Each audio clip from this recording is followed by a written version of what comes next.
the WBC Planning Committee of the 16th of December.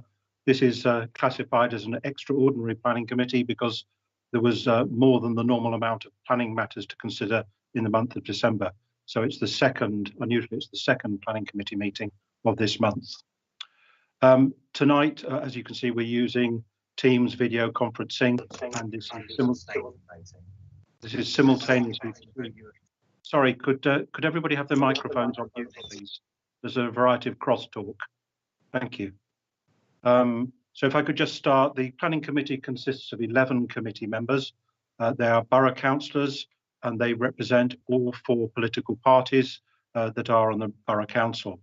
We're supported tonight by a variety of professional council officers who are here to ensure that we stick to the rules and are here to provide any advice that we're needing. So firstly, Mary Severin is the borough solicitor who is here to give us any legal advice. Madeline Shopland is here as the Democratic Services Officer and is clerk to this meeting. Chris Bowring is my vice chairman. I'm Simon Weeks, I chair the committee, and we're also joined tonight by Justin Turvey, the planning team manager, Connor Corrigan, the strategic development location delivery manager, and Judy Kelly, the highways development manager. And the applications tonight are presented by a variety of planning officers. The first item, which will of course be the solar farm, which we did not conclude last week, which will be presented by Mark Croucher, followed by the Ashridge application, which tonight will actually be presented by Nick Chancellor. This will be followed by Bound Oak, the industrial site application, and the Barkham Road sites, both of which will be presented by Jeanette Davey. And finally, Graham Vaughan will present on the Stanbury House application for recreational land. The committee is quasi-judicial with formal and set procedures, and I would ask you to cooperate with myself to ensure that the meeting runs smoothly. I will only be calling those who have pre-registered to speak, but I would just remind you that you have 3 minutes to make your presentation. And as always, I would remind you in turn that the planning committee are interested in the quality of what you have to say, not the quantity. So please don't feel obliged to use all of your time. So I just point out that no other parties are allowed to interrupt or disrupt the meeting other than those who've registered to speak, who will of course just have to stick to their allocated time. Okay. Finally, our role is to determine any planning applications that are valid using prevailing local and national planning policies or based on previous binding decisions of independent planning inspectorate. Our role is not to suggest modifications or alterations to planning applications, to debate whether they're a good idea, whether they are needed, whether they're too costly, whether they're alternative uses. Our role is to determine the applications that are in front of us. So thank you for that, and straight on to tonight's agenda. So tonight's first item is the item that we were not able to conclude at the last planning committee meeting. Members will be using page 143 of last week's planning committee, which has all of the report in it. I'd also remind members that the reason that this was deferred was specifically to look at questions relating to why this site was chosen as opposed to other land in the area that some members considered may have been more suitable. And the principal thrust of tonight's evening session is to investigate and understand that once we've heard the officer's presentation. It is not essential or needed for us to go over the whole debate that we had last time because many of those items were covered and discussed. So, so if I could just check that we obviously have no apologies tonight, and there are no minutes to last week's meeting yet because they're not heard, and there are no items to be deferred or withdrawn. I would just ask whether any members have to declare any items of interest prior to the meeting starting. Chairman, I don't have anything to declare other than a problem with my screen. I've only got a blank black screen with the initials JS in a circle for Jessica Sparks. I have no other images or anything. So if people are going to do slideshows, I don't know if they're going to appear. I just seem to have a strange screen. Right. I don't want to log out and miss any part of the thing and then come back in. I would advise you to do that, because if you're not able to see all of the presentations, that would limit your ability to make a fair decision on them. Exactly. So, Yeah. so I would encourage you to log out and rejoin the meeting as soon as you can. Okay, because I would like to vote on it. Thank you. Fine. So there are no other declarations of interest. So in that case, unless anyone has anything else to say, we move straight on to the Bartlett's Farm application. So Mark, over to you. Thank you, Chairman. I'll just get the presentation out quickly. I'll go through it relatively quick because members have seen it. Just if you hear some noises, that's a small child in the background trying to get to sleep. So I'll try and keep him quiet. Spare with me a moment.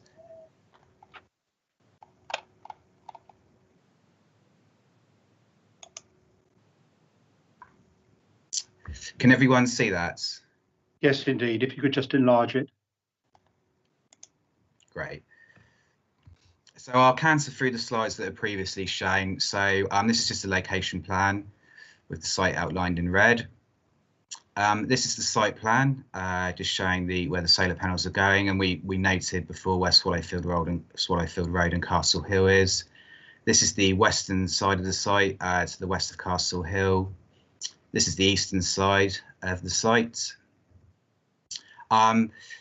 Yeah, you may see in the bottom there's a little asterisk, and I've put this in yellow. This is because this was a plan which wasn't before the committee last time, so it's just a topographical plan showing the levels on site.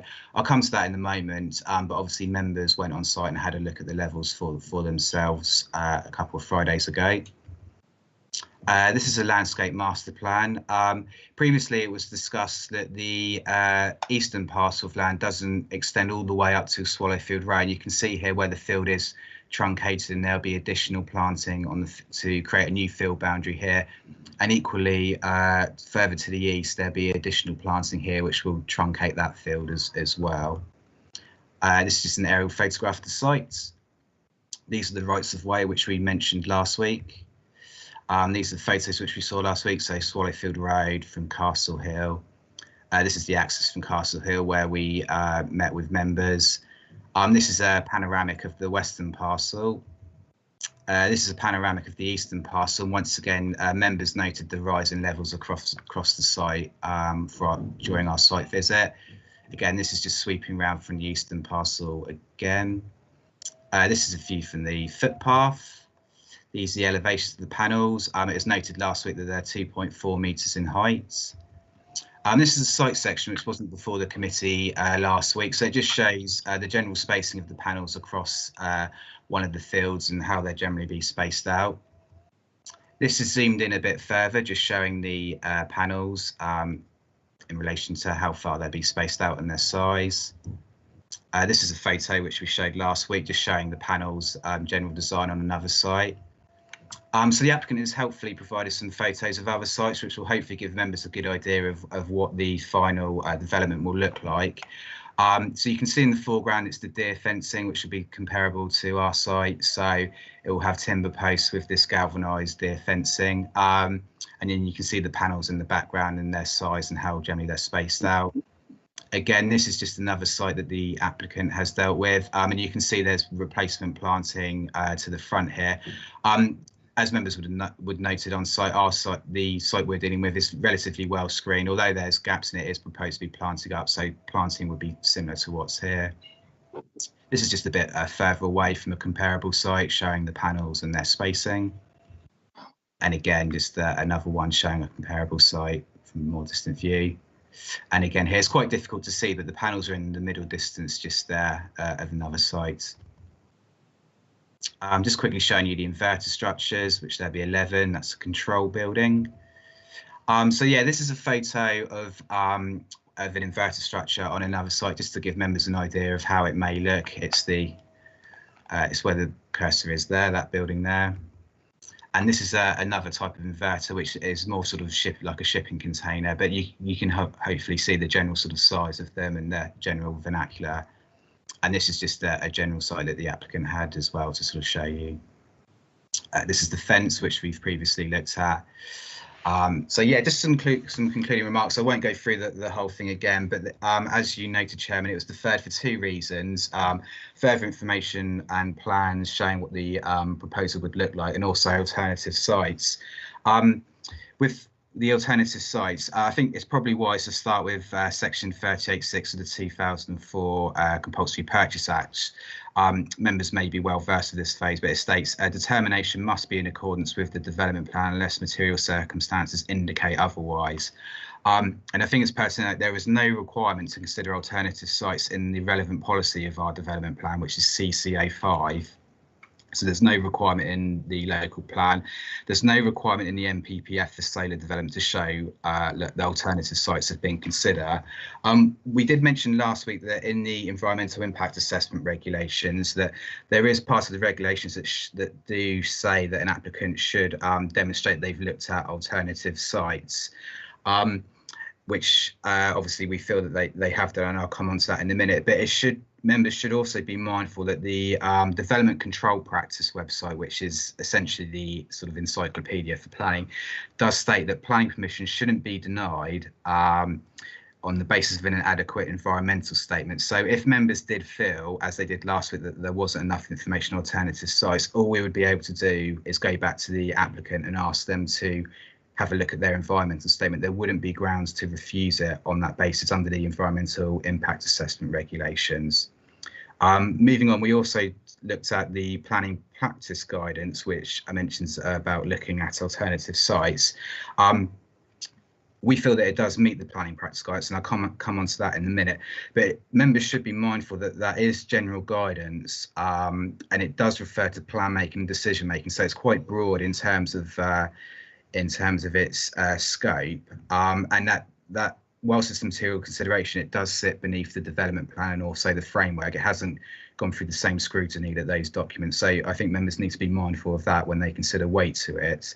Other factors that need to be taken into account in terms of the poly position is that the council has no allocation for solar farms. So it's not that there's any alternative sites which are sort of hardwired into the plan.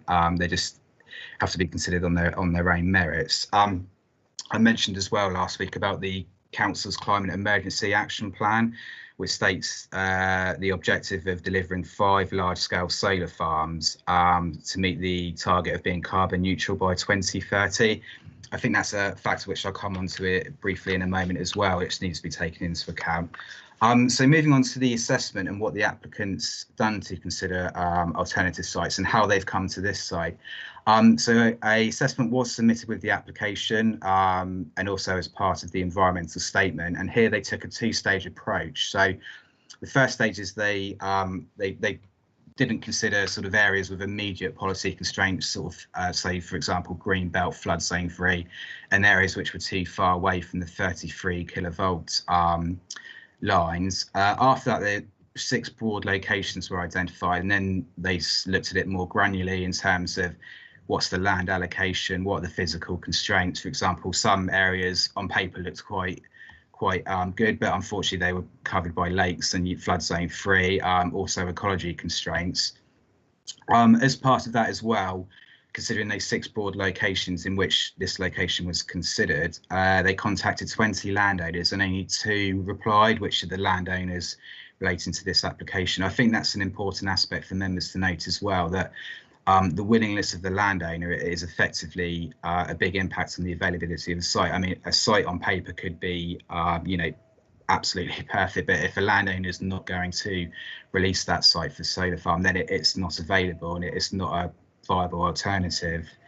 A factor with this site as well, which they considered, was that the 33 kilovolt line goes directly across the site, so there's no need for additional power lines or cables going over third-party land, which could have an impact on landscape, ecology, and lots of other things. And it also doesn't require off-site easements with third-party landowners, which can be sort of legally tricky and potentially costly if there's sort of some disagreements on those factors.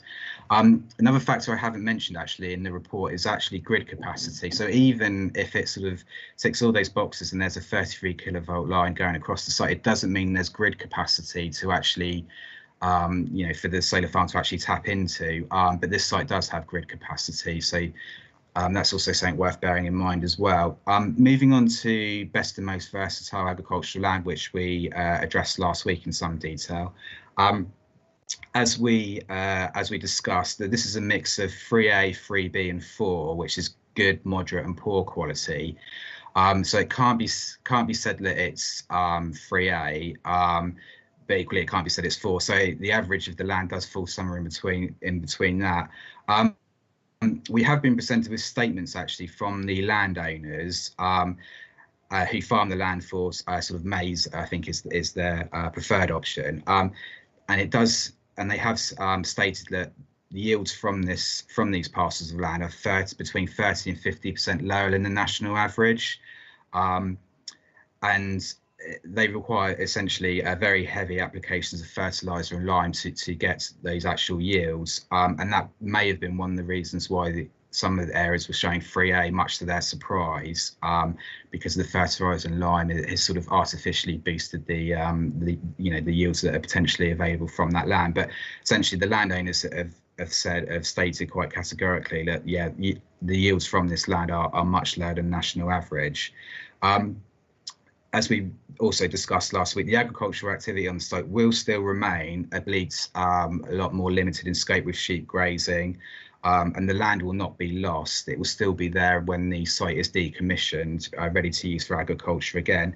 Importantly as well, Natural England haven't objected. And as I said in my update, they are the statutory consultee when it comes to best and most versatile land. So that's, I think, a highly material factor to consider. And one other thing that came out as well is in 2014, a 14-hectare solar farm was approved at Sheepbridge Farm, which I did mention briefly last week, and I've put it in my addendum. But that was approved by committee, and that also had a mix of 3A and 3B land. So members need to be mindful of that for consistency purposes.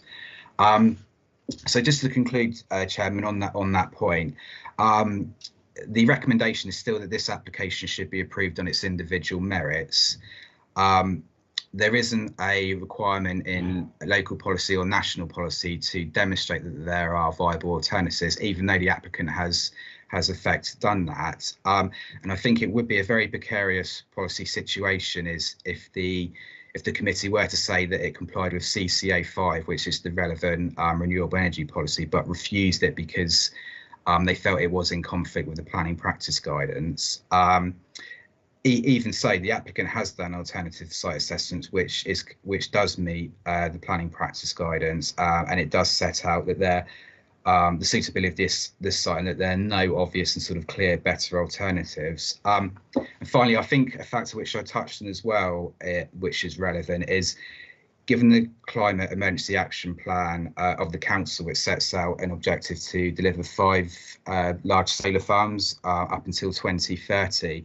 I think even taking the hypothetical situation that there was a local plan policy which said that you must consider alternatives and show that this site is best, even though it's not the case. And for argument's sake, even if there was a site next door which was considered a better alternative, the fact is that the council's objectives are to deliver 5 of these sites. So I think even then you would probably need to think of, well, are there any other sites? So I think it's not the case that this is just going to be the only solar farm in the borough. Potentially there's going to be others. So to conclude, Chairman, the recommendation is as before. It's recommended for approval subject to the conditions set out in the agenda, and also a Section 106 agreement for an employment skills plan. And I'll be happy to answer any further questions, and I'll just put the screen back to you. Thank you.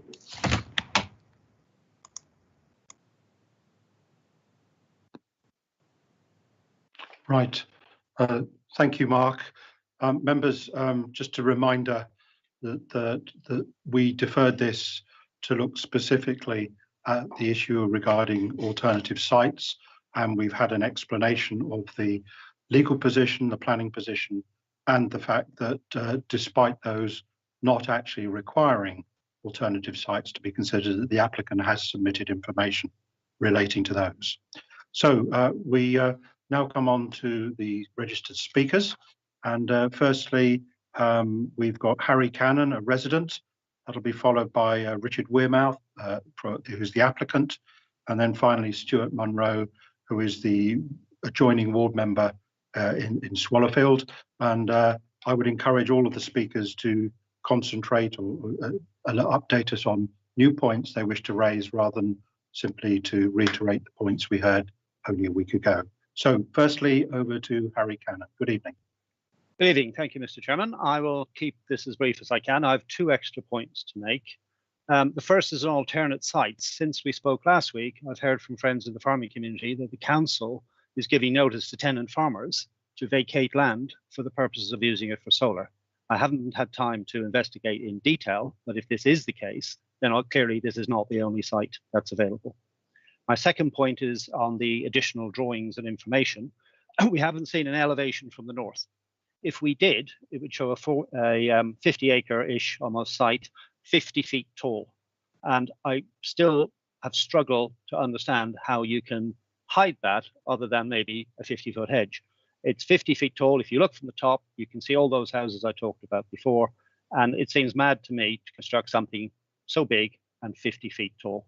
So I'm still hoping that the members will, for reasons of visual impact, the fact that there may be alternatives and all the various planning guidance that we're ignoring, hopefully will decline. Thank you.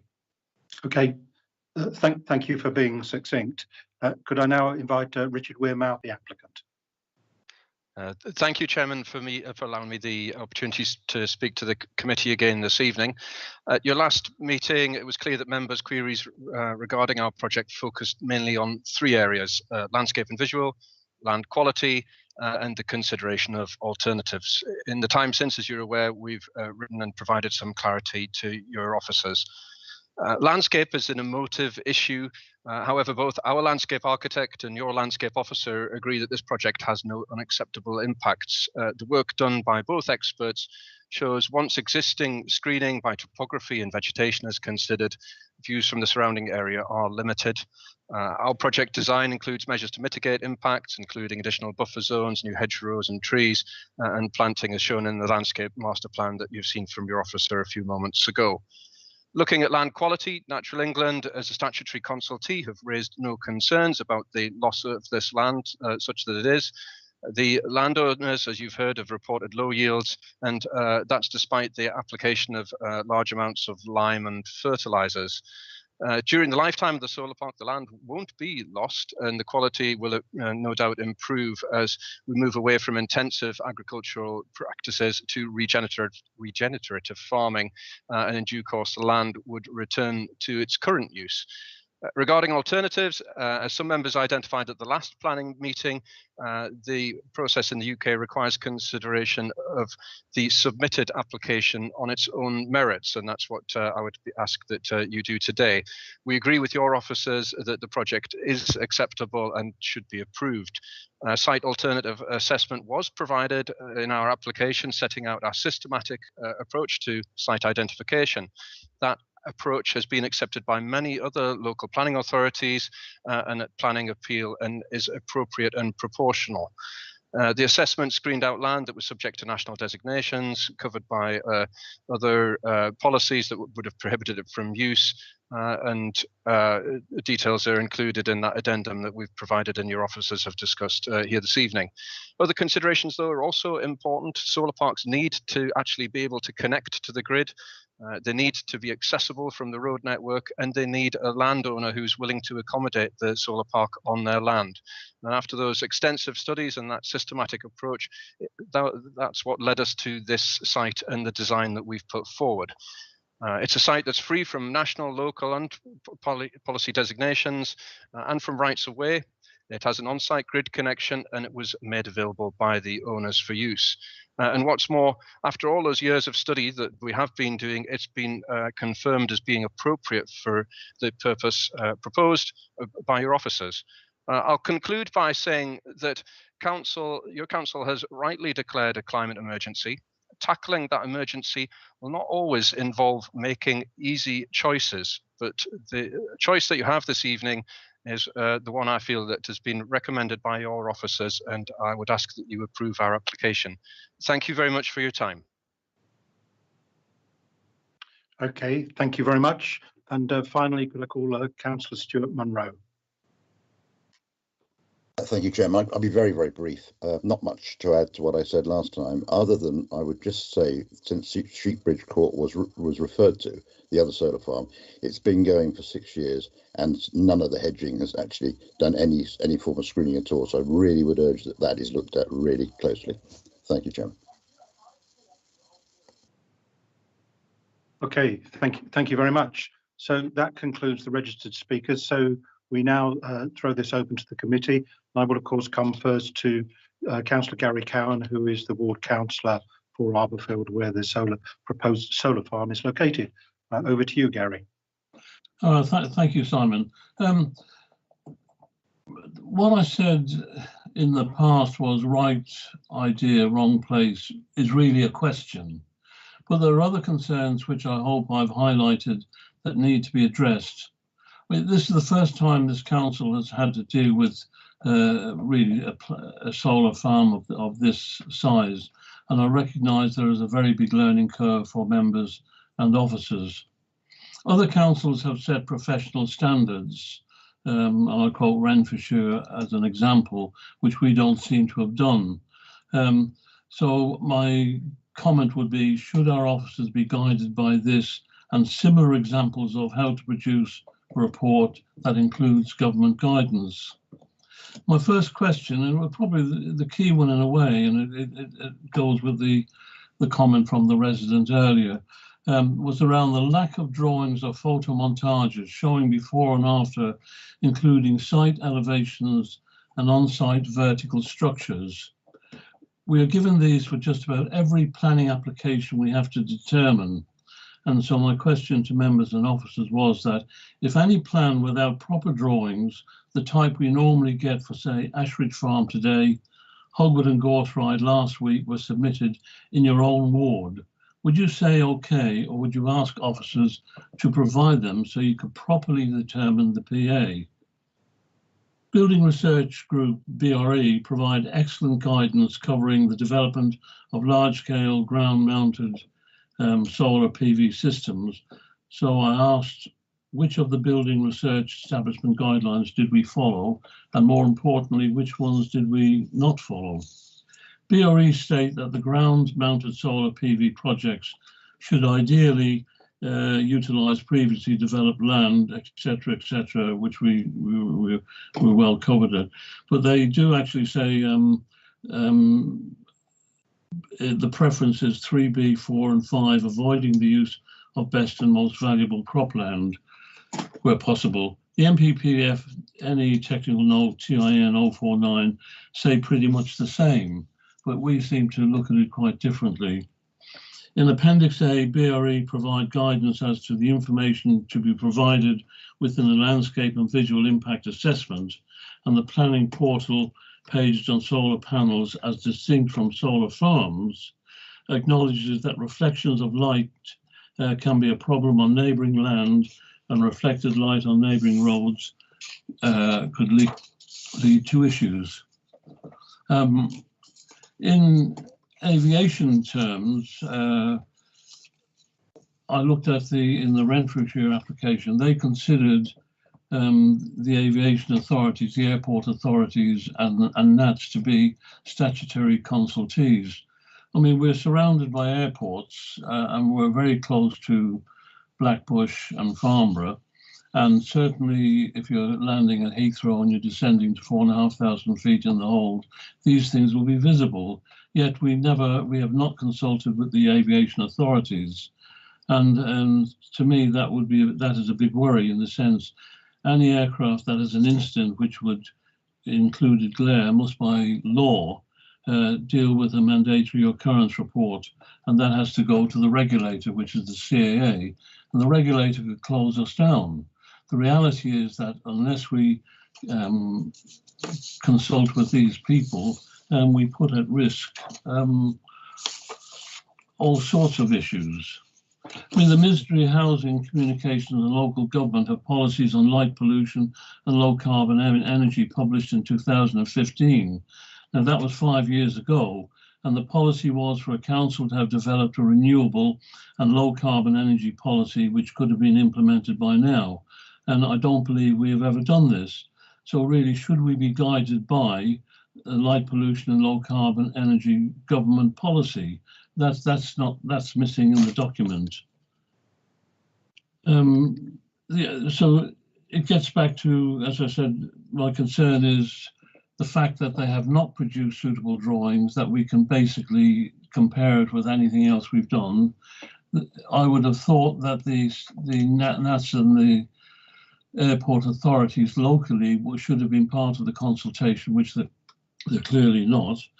And then that will cause all sorts of problems should there be any form of incident that involves cars or aircraft. The fact that we haven't consulted.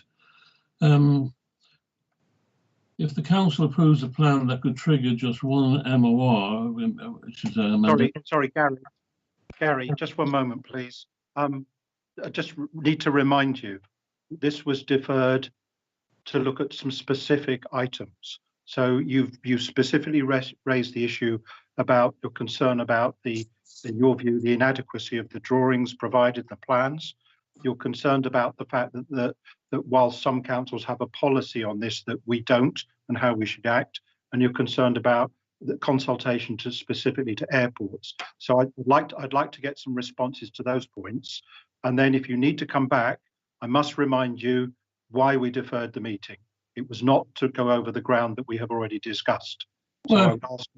So I'm now going to ask Mark to see if he could address the issue about. If you want to muzzle me, Simon, I'm quite happy to be muzzled. If you want to muzzle me, I'm quite happy to be muzzled, and I'm quite happy to leave the meeting. I'm just asking to give the opportunity for the officer to respond to your initial batch of questions, Gary. Okay, Mark, could you address the issue about drawings and plans? Also, the fact that we don't have a policy, as I understand most councils don't, on issues relating to solar farms, and the fact that we haven't consulted with airports, and I believe that's related to national consultation zones. Could you please answer those 3 points, please?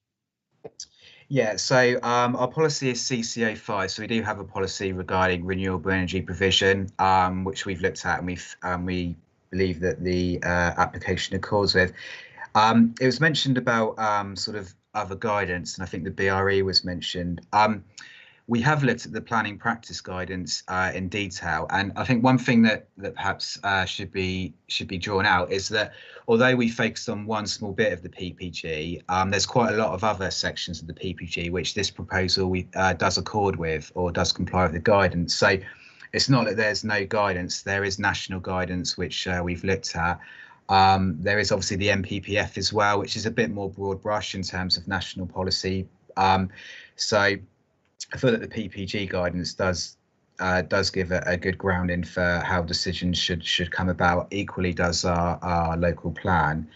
It was just quickly mentioned that this is sort of new to the authority. As I mentioned, there was one in 2014 which came before the committee of 14 hectares, so it's only slightly smaller. So it's not something new to the authority. In terms of site elevations, I mean, we've shown you the site elevations. Members have been out on site and had a look at the raising land to visualise how it may look. And the applicant has submitted that information to sort of clearly visualise what the site would look like. They have submitted a landscape visual impact assessment, which they have to do for this type of proposal, which has been looked at by Catherine Brimble, our landscape officer, who's online if necessarily wants to come in.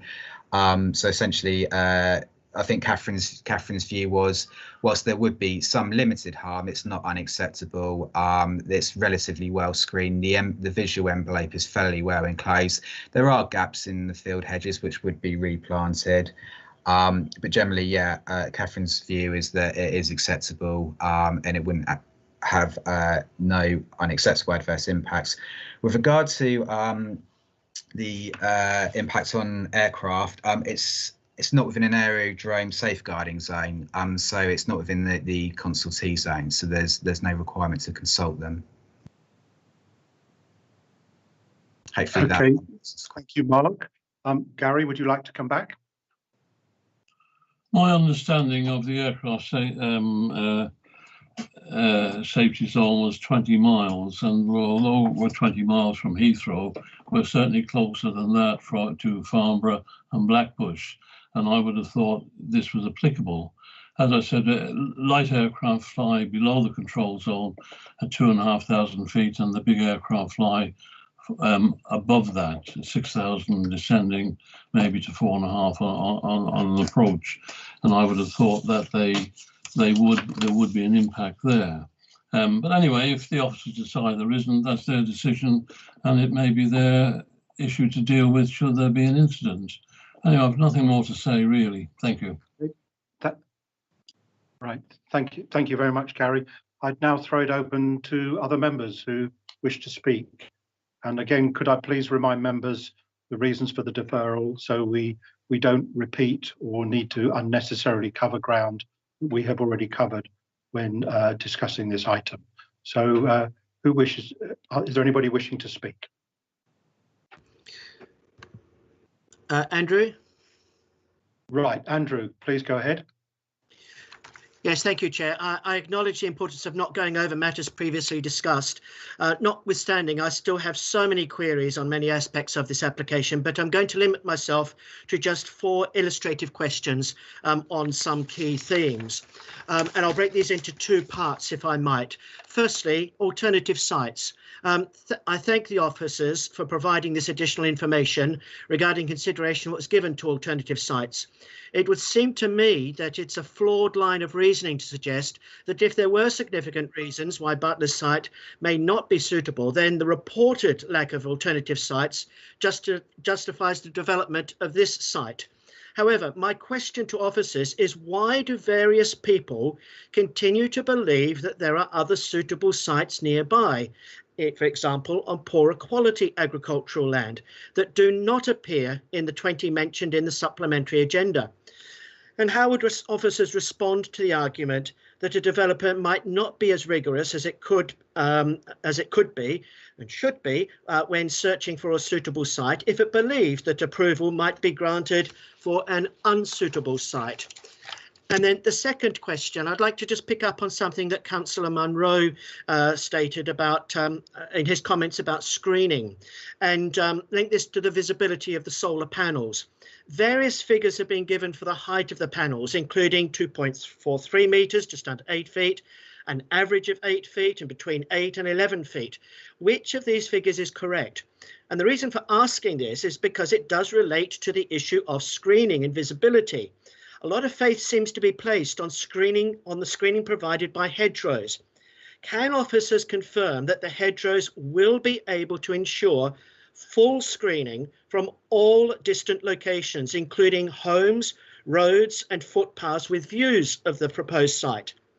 If complete screening is not achievable, just how many locations are likely to be able to easily see the solar farm? My first 2 questions. Okay. All right. Mark, would you like to respond? Yes. In terms of the question of why people come to mention other sites, I mean, I don't know. Obviously, in the update, the applicant has provided quite significant information of how they've come about at this site. And as I mentioned, there's there's a multitude of things to take into account. It's not just best the most versatile land. It's there's a whole multitude of factors. And the fact is they did contact 20 landowners. And as I said, if there's not the willingness of the landowner, then it goes no further, essentially. And the only 2 that responded were the 2 of this application site. So yeah, in terms of alternative sites, you know, they have done a commensurate amount of work for the proposal. And as I said, there's no policy requirement in the local plan or the framework which requires them to do that. And also as well, officers have looked at this site individually, and we feel that it accords with the development plan and should be approved on its merits, even without going into the issue of alternative sites. We feel that in the planning balance that this application is acceptable. With regards to the height, to be absolutely clear, the height, the panels will be 2.43 metres. That's in the plans that have been submitted with this agenda and the previous agenda, and also the plans which I showed online. And as I said, members have been out on site. They've seen the contours of the land. There's topographical information showing the contours of the land. But the panels will be 2.4 metres above the natural ground height. Okay. There was also a question about the visibility of the site from other points. I think that's probably a very difficult question to answer, because how many points might those fields be visible from? That's probably an infinitesimal number, isn't it? Depending on which footpath or road you were on. Yeah, it may be helpful if we hear from our landscape officer. But as we said, we feel the envelope is relatively well enclosed. I mean, just to bear in mind as well is that we've been very clear in the officer report that there would be some landscape harm. It would be wrong to say they would be completely screened, no one will ever see it. So there is some landscape harm, but we feel that that is limited and overall it's acceptable. So I don't know if Catherine, you want to add anything to that? Hi, yes, I'll just make a quick comment that the landscape and visual impact assessment that was undertaken by the landscape architect, which was submitted with the application and part of the EIA, was very thorough. It's undertaken under the guidelines that produced by the Landscape Institute. So they were done in a regulated way. And the actual assessment covered a huge number of visual viewpoints from different receptors, which are either footpaths or they're from houses surrounding the site. And the majority from long distance and medium distance views, there will be no views of the site, including the panels, because of the topography surrounding the site and the vegetation cover. The multitude of hedgerows, hedgerow trees, woodlands that make up the landscape, especially from the north, will effectively screen a substantial part of the site. You may get a tiny view in the long distance of where the land rises up, and you might be able to see a glimmer of the panels, but it will be seen, it will be a minute or a very small part of that landscape when you're looking from, say, 2 or 3 kilometers away. It will be read as seen as a type of crop that you might see on the ground. And then from the southern part of the site, there you've got the woodlands and the ridgeline. So beyond the woodland and ridgeline, you won't be able to see the site either, because of the screening nature of the landform and the existing woodland. So the additional planting that is proposed as part of the development will just foreshorten any views that are in the very short distance from Swallowfield Road and from Castle Hill and from the footpaths, to try and break up the gaps that are available in the hedgerows. And plus the hedgerows are also going to be allowed to grow a bit taller, and there's additional planting of hedgerow trees. So in my view, I think that it is my opinion that actually the long distance, middle distance, and even some of the shorter distance views, it won't be visible, it won't be read as a solar farm in the landscape, because you get this layering of vegetation. Thank you very much. So if we could just come back to Andrew, I think you had one other question. Yes, thank you, Mark and Catherine. 2 other quick questions, if I may. The consultation process. Can officers confirm that all statutory consultees have responded? And at what stage were residents of Farley Hill notified of the public consultations? Am I right in reading that they were not included in the initial leaflet drop? Correspondence circulating from one resident dated April 2020 suggested that very little publicity has been given to the application. What action has been taken since then to address the perception of inadequate public consultation, including any extensions of the public consultation period? And my final question is completely different, and it's about restoration of the land. The plan would be to restore the land to its existing condition after 40 years. What is the experience from elsewhere that this is actually possible after such a prolonged use in this manner, specifically having been site for a solar farm. Okay, thank you, Andrew. We'll go over to Mark, but I have to say I would add a comment that it is interesting that I think there's been 89 letters of objection to this application, which does suggest that the existence of this application was quite widely known. But and could you also clarify, Mark, whether there's a statutory requirement to consult in a much wider area, or whether it's whether the applicant has just met the basic requirement? Thank you. Yeah, so to the best of my knowledge, all statutory consultees have been consulted. I can't say if they've all responded because I'd need to check the consultation list. For example, Historic England got back to us and just said they don't need to be consulted, essentially. So it's quite possible that statutory consultees, if they don't feel they need to respond, won't respond. But my understanding is that all statutory consultees have been consulted. And where we have received the response, we've put it on the officer report. In terms of the public consultation, yes, we're only obliged to consult the immediate properties.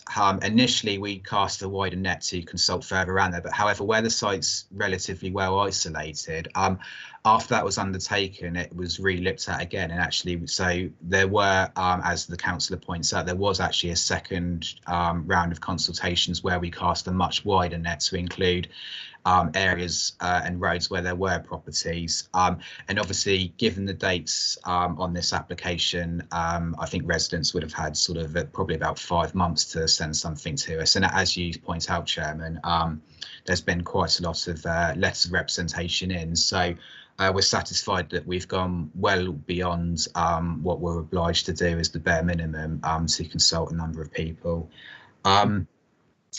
In terms of the restoration of the lands, I mean, obviously solar isn't completely new, but it is still relatively new. So even so, in terms of decommissioning sites, probably not too many have happened yet. What I would say is that the information for this application is well documented and all the documents are electronic. So anyone picking this application up will be able to see all the records, just as that we can see microfiche records from 40 years ago and see what, you know, the state of the land would have been. So I think there is enough information for someone to pick this up in 40 years and have an understanding.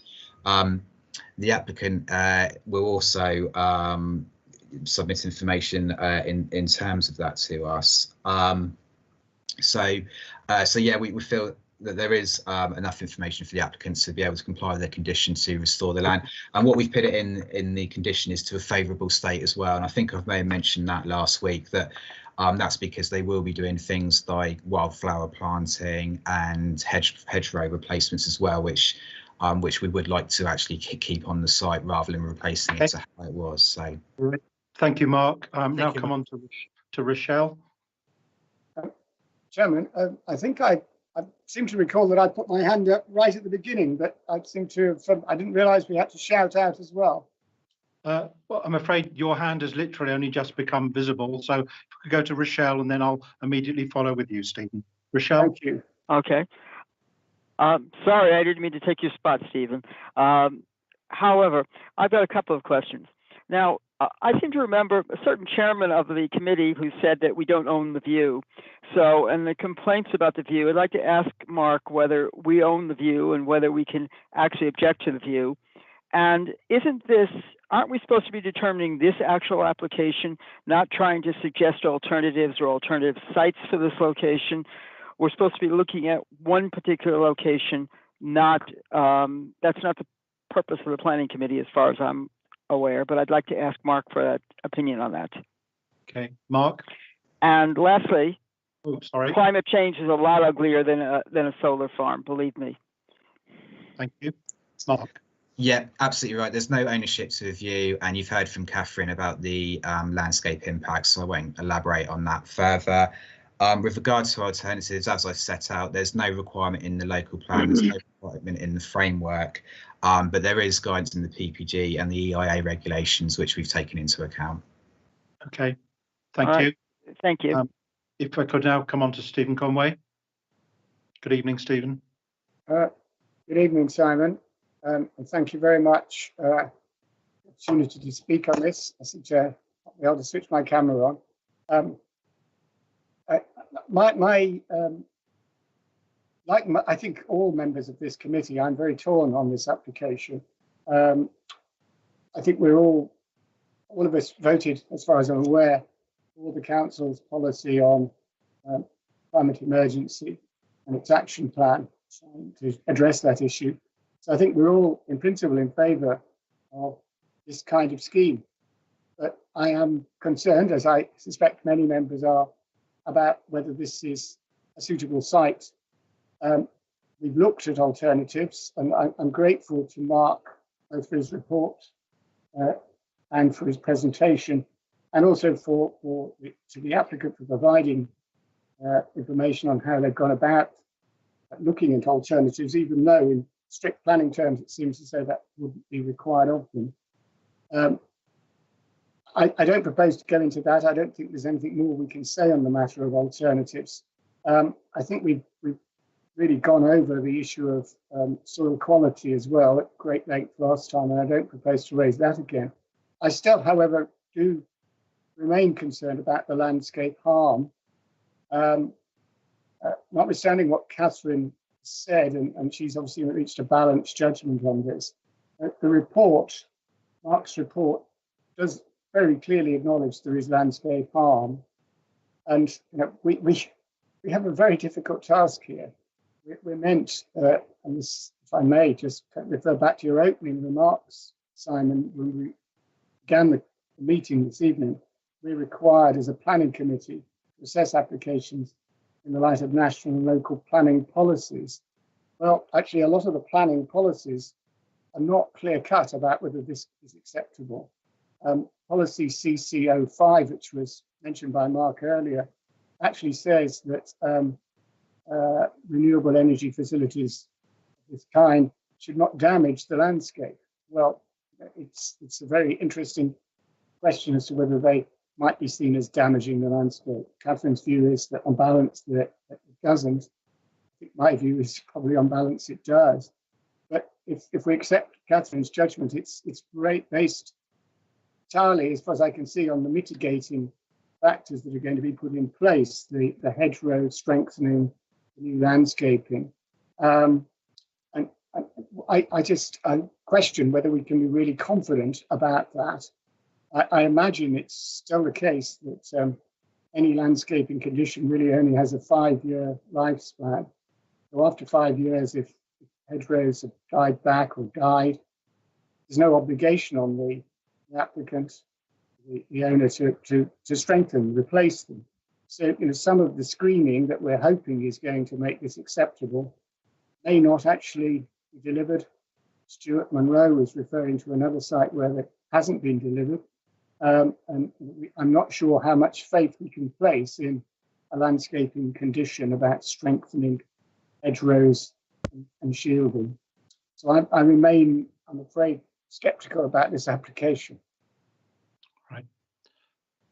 Okay, thank you, Stephen. I would remind you that, of course, we, to the best of my knowledge, all planning committee members are sitting here as lay people, and of course, planning officers have had significant and protracted training to achieve their various levels of planning qualifications, and I'm sure Catherine Brimble is obviously pronouncing a professional view.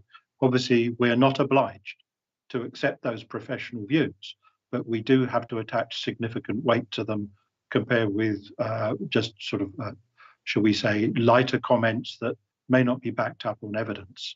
So I accept that entirely. I accept that entirely, Simon. Thank you. Okay, Catherine, you have your hand up. Was there a key point you needed to come back on, or is it up in error? Sorry. No.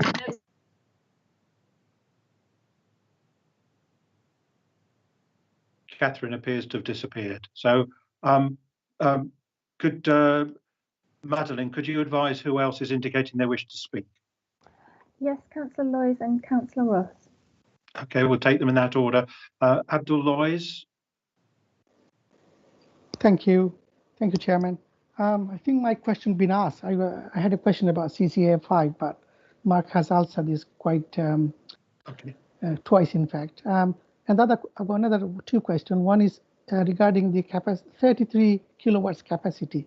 Is this the highest one, or is possible it can go greater than that? And also we heard from Mr. Cannon about the 50-foot tall height. Can you please comment on that? I have visited the site, so I'm aware of the three different angles from. Thank you. Okay, thank you. Mark, could you just address those 2 points, please? Yeah, I believe the 33 kilovolt is the minimum. So I'm not an expert, but I imagine that there may be some power lines over that. But I think that's the minimum that they can tap into. With regards to the height of the solar panels, I don't quite know what they were referring to, but I think what they're implying is how the solar panels would sit on the rising land. I think that's all I can think that they're referring to on that. But as you say, you've been to sites, so you've seen the contours of the land and how the solar panels would sit on it. Yeah, I think the question, perhaps it implied at least that at some locations the solar panels themselves would be 50 foot high. I think the reference was the fact that from between the lowest and highest point of the site, there's a rise in the land of just over, I think it's approximately 40 feet. So if you then add to the height of the solar panel at about 8 feet, you're getting a perception that it's 50 feet higher than where you're standing. That is the fact that the land is already 40 feet higher than when you're standing. Okay, now Angus Ross, please. Thank you, Chairman. I think it was good to come back this evening and have the advice that we had in the update and what Mark went through this evening. I think the local objector talked about there might be other sites, council site, but I think we've also heard from Mark that we need a number of solar sites across the whole borough. So I think we still have to look at this one. I personally still regret the loss of good agricultural land for so few homes, but I think having heard all the evidence and the various balance of the policies that are being put before us, I don't think we have the alternatives, though I totally share the concerns that people have. Thank you, Chairman. Okay. I can see no one else indicating to speak. Is anyone else indicating to speak? I think that's a negative. In that case, I would ask formally whether any member wishes to propose an alternative recommendation to that contained on page 144 of the last week's agenda, which is obviously a recommendation to approve. Could anybody wishing to propose an alternative please indicate? Gary, would you like to make a proposal? Yeah, I would, taking all the points into consideration, I would suggest that this planning application as it stands is not ready for the committee to grant planning permission because of its failure to deliver to members proper drawings as they do for every other planning application showing vertical heights on this particular site. So just to be clear, you're proposing, are you proposing a refusal or you're proposing another deferral? A refusal. Okay, and the refusal is because the drawings are inadequate, is that correct? Yes. I think that a development on a rural agricultural field that rises 50 feet up in the air, I think is completely out of character with the area. Okay, thank you. So Gary Cowan has made a proposal. Is there a member that wishes to second that proposal?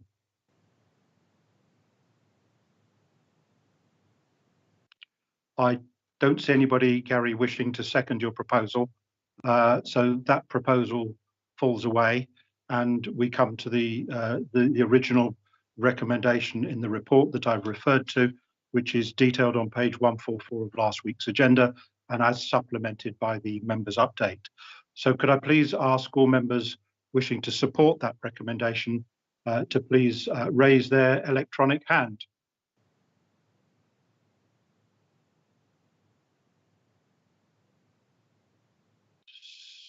So, Rochelle, could you tell me how those votes are looking? Sorry, Madeline, could you please tell me how those votes are looking? I've got 6. 6 voting for.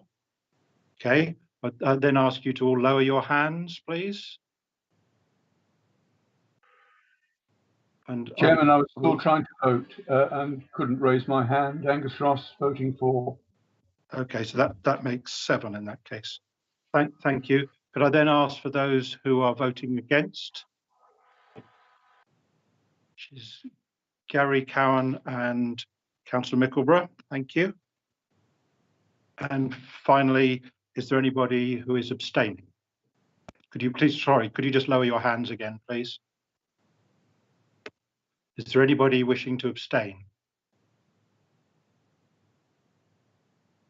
So no abstentions. So no, I was abstaining. I'm sorry, Stephen, I didn't see that. So 1 abstention. So just to confirm, the votes were 7 votes in favour, 2 votes against and 1 abstention. Therefore, I confirm that the planning application 200711 is approved. So thank you, members, for your perseverance on that. And we now revert to the current agenda. So just bear with me a moment while we prepare that. And the first application we're coming to on the current agenda is application 201515, which is for Ashridge Farm. And I would invite Nick Chancellor, I believe you're presenting this evening on this application. Over to you, Nick. Thank you, Chair. Can everyone see the presentation I have shared on Teams? Yep, could you just enlarge it? Certainly.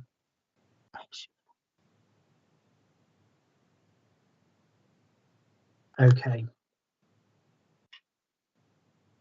Thank you. Go ahead. The application seeks full planning permission for the erection of 153 dwellings, together with associated access, landscaping, drainage, and also for the provision of suitable alternative natural green space, herein referred to as SANG, and other areas of public open space to serve the development. The application site is located at Ashridge Farm, north of Warren House Road, east of Bell Foundry Lane, and approximately 1 mile to the north of Wokingham Town Centre. The Kentwood Farm West development, that's Mulberry Place, lies to the east and is currently under construction, as also is the Bell Farm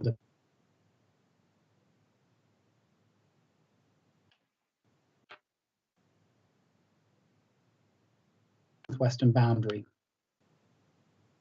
The Thames Water sewage treatment works are located between the southern and northern parts of the application site, along with 2 existing residential dwellings. Access to these properties and to the sewage treatment works is via Bell Foundry Lane. Adjacent to part of the southern boundary lies a single dwelling, as well as a Grade 2 style listed building known as Ashridge Farmhouse, alongside associated agricultural barns and outbuildings.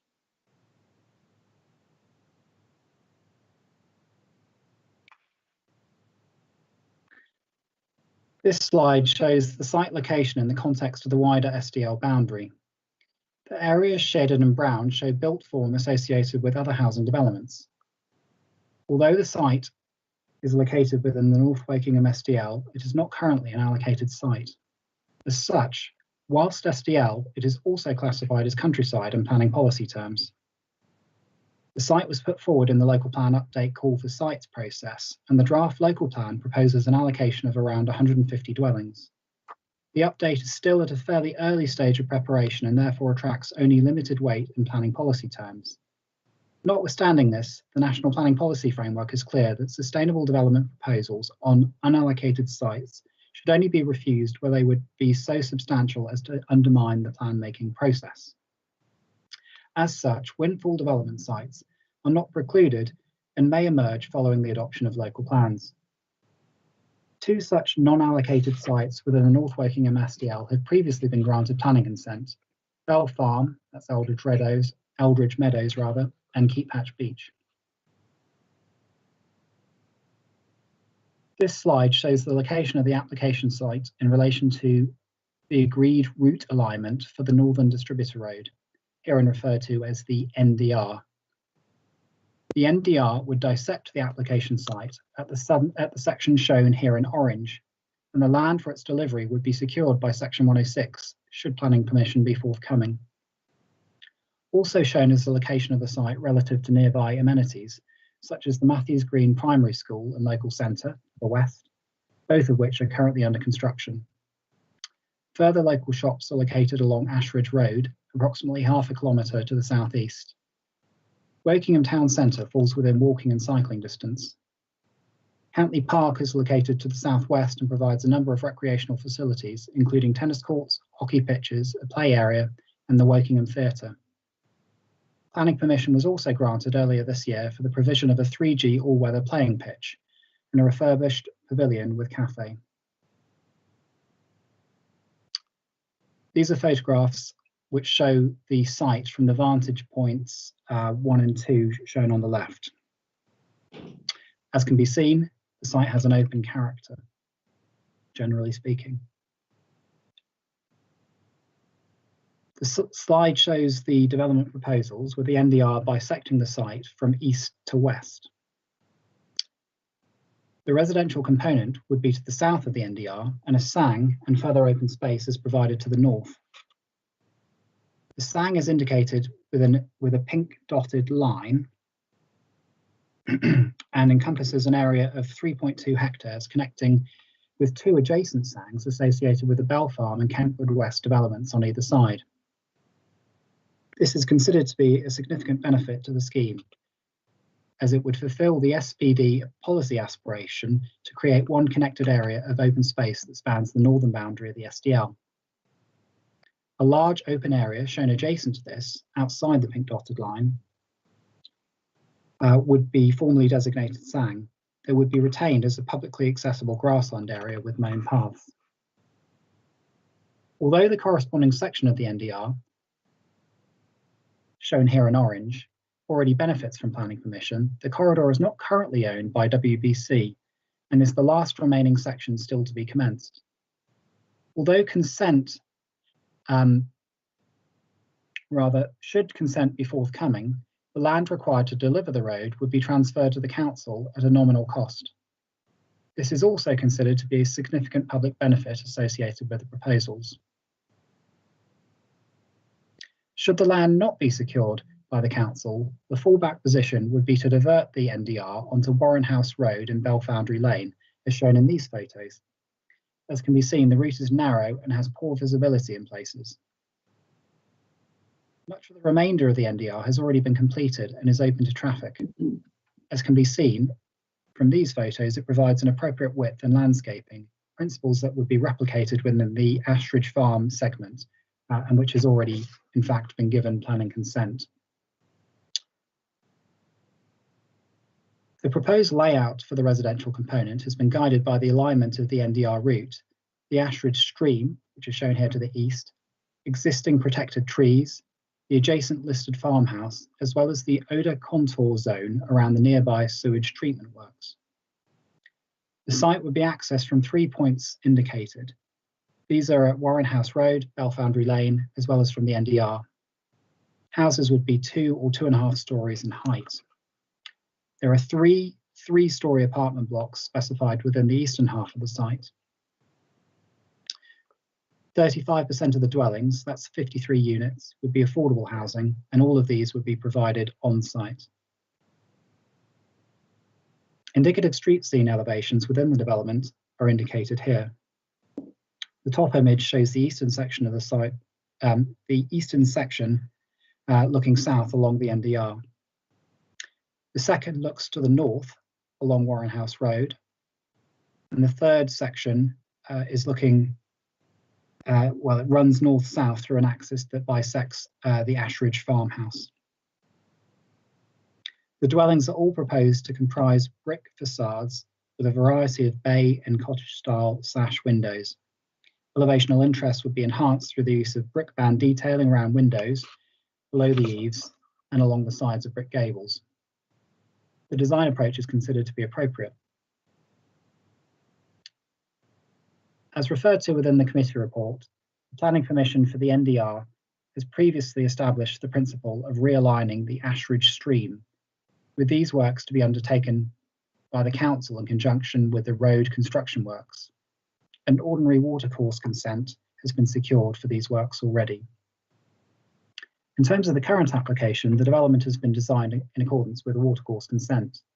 Revised planning condition wording has been agreed with the Environment Agency, whereby an updated flood risk assessment would be provided following implementation of the stream diversion and based upon updated hydraulic modelling. Ashridge Farm is a Grade 2 style listed building. The front elevation is shown here in the most prominently in the bottom right image. Historic England have raised some concerns in relation to how the proposals relate to the farm building and its rural setting. However, they consider that the harm would be less than substantial. In such circumstances, the NPPF requires that harm should be weighed against the public benefits. The farmhouse and associated barn buildings are not eminently visible within the context of the wider setting of the site. Existing views are limited to those at the east end of Belfoundry Lane, the north end of Wiltshire Road, and along parts of Warren House Road, as shown in these photos. Due to the distance between the farmhouse and the housing proposals, it is not considered that existing views of the farmhouse in these locations would be significantly harmed by the development. Existing views towards the rear of the farmhouse are limited to the existing yard area to the rear of the site. The application proposals would, however, provide an orchard area to the rear of the farmhouse, and beyond that, a verdant area of open space. As such, more distant public views towards the rear of the farmhouse would be opened up. It is acknowledged that the proposals would urbanise land historically associated with Ashridge Farm. However, it should be noted that it is no longer a functional association, as the farmhouse and its immediate curtilage have been visually separated from the adjacent agricultural uses. The barns, which would originally have been associated with the farmhouse, received planning permission in 2018 for conversion to 5 dwellings. Whilst the consented NDR proposals have sought to minimise the impact of the setting of the farmhouse, it is inevitable that the road will further change the existing semi-rural character of the area. In this case, the public benefits of the scheme are considered to outweigh the harm, since they facilitate the more effective delivery of an essential piece of road infrastructure that's required to support the SDL. The scheme also provides an extensive and connected area of SANG, affordable housing, and other associated economic benefits. As the site is adjacent to the Thames Water sewage treatment works, the application is supported by an odour modelling assessment. As shown on this slide, an odour contour map considers the likelihood of odour resulting in complaints. Within the Zone 5 contour, complaints are likely. Within the Zone 3 contour, slightly further out, complaints are more likely. And beyond the Zone 3 contour, they are less likely. Thames Water recommend that dwellings are not located within the Zone 3 contour boundary. The development layout has been designed to ensure that this is the case.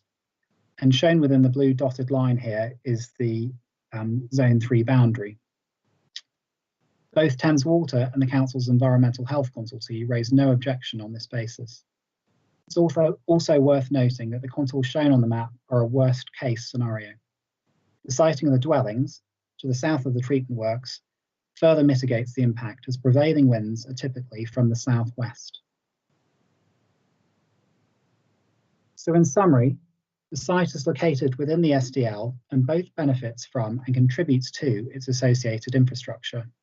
It is considered to be a sustainable site which would successfully integrate within the surrounding area, provides significant public benefits, including 35% on-site affordable housing, extensive SANG, and facilitates the delivery of the Northern Distributor Road. The application is therefore recommended for approval, subject to conditions in securing Section 106 obligations. I would also draw the committee's attention to the members' update, which includes an amendment to the associated Section 106 head of terms, list of drawings to be approved, and amendment to the wording of conditions 25 and 37, along with 2 further conditions.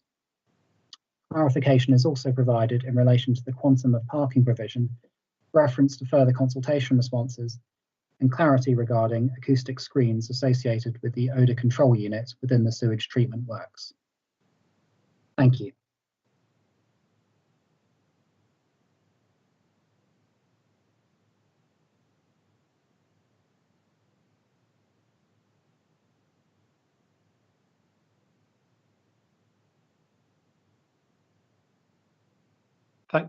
Thank you, Nick, for that presentation, and also thank you for stepping in, because I understand the case officer for this case is not able to join us tonight, so I appreciate you picking this up. I believe most of the questions will be answered by Conor Corrigan. Is that correct? That's correct. Thank you. That's right, yes. Right. So we now come on to the registered speakers, and first could I call Abby Teboth from Wokingham Town Council. Good evening. Good evening. Thank you for the opportunity to speak. Okay, would you like to go ahead? Thank you. So I would just like to add some further details to the comments made by Wokingham Town Council on this application, specifically the odour impact, the risk of flooding and residents' concerns, which has led the Town Council to object to this application. Firstly, the council is concerned about the odour levels coming from the sewage works. We note that there is some odour contouring, but the odour impact assessment still predicts that odour exposure levels across the potential development land are going to be 2 to 3 times the level at which odour becomes a nuisance. We believe that that will have a significant impact on residents' use of their homes and their gardens, as well as the amenity from the shared play and recreational spaces. Secondly, the proximity of the housing to Ashridge Stream, we believe, presents a considerable flood risk, even if the diversion works are completed. We note there is an area of the development in the highest category of flood risk, and that goes against Wokingham's core strategy, which includes the avoidance of increasing risks of or from all forms of flooding. There's also an increased risk of flooding to the existing houses in the area, which should be taken into consideration. Risk of flooding is only likely to increase in the future, given the direction of climate change, as well as the increased number of housing developments that are already in the area. We also note from residents' comments that there's considerable concern around the safety of the access to Warren House Road, to the play park and the sang from existing houses, as well as the increased pressure on local infrastructure, including GP surgeries particularly. The overwhelming majority of local residents do not support this application, which would involve developing some of the only remaining green space in Norries. So overall, Wokingham Town Council is concerned about the impact of this development on the local area and objects to the application. Thank you very much. If we could now come on to Jessica Sparks, representing the applicant or developer. Good evening. Good evening. Good evening, members. My name is Jessica Sparks, and my role is Head of Planning for Barrett David Wilson, Southern Counties. I don't want to reiterate the officer's report drafted in support of our scheme, but simply want to expand on some of the positives.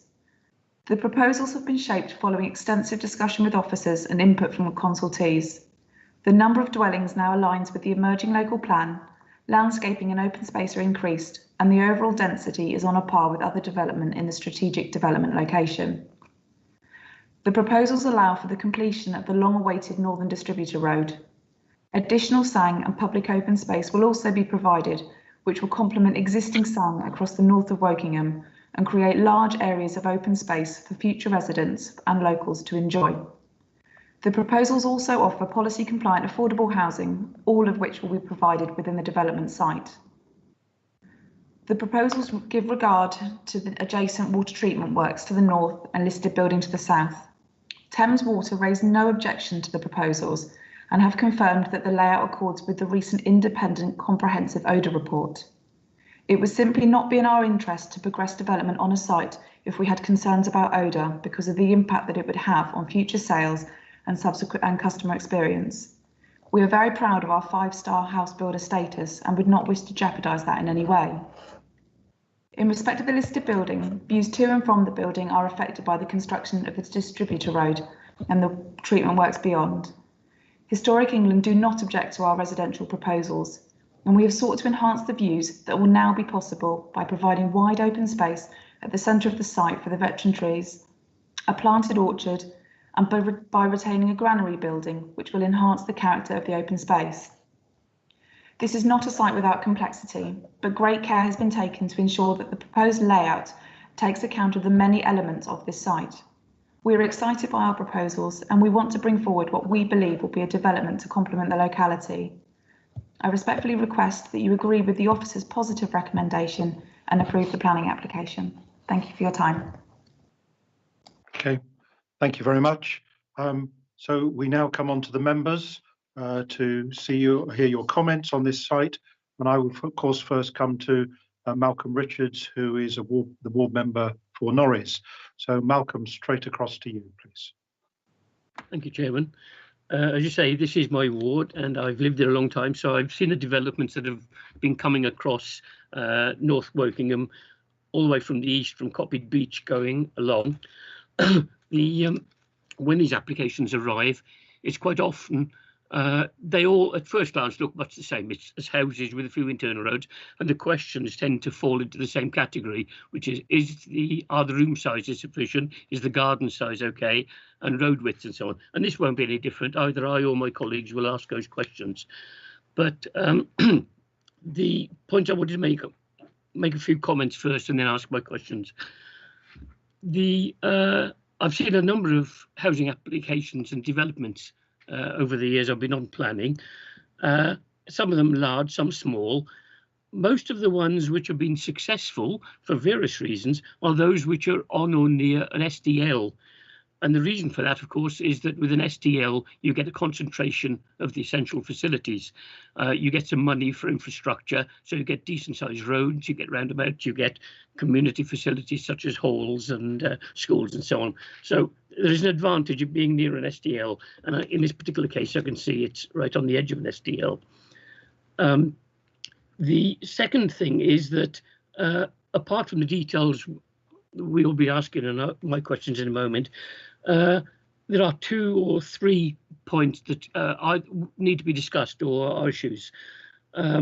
One is why we're building more houses generally around here. The answer is we are required to build houses. We might not like a lot of them because it's too fast, but we have to have them. We have targets to achieve.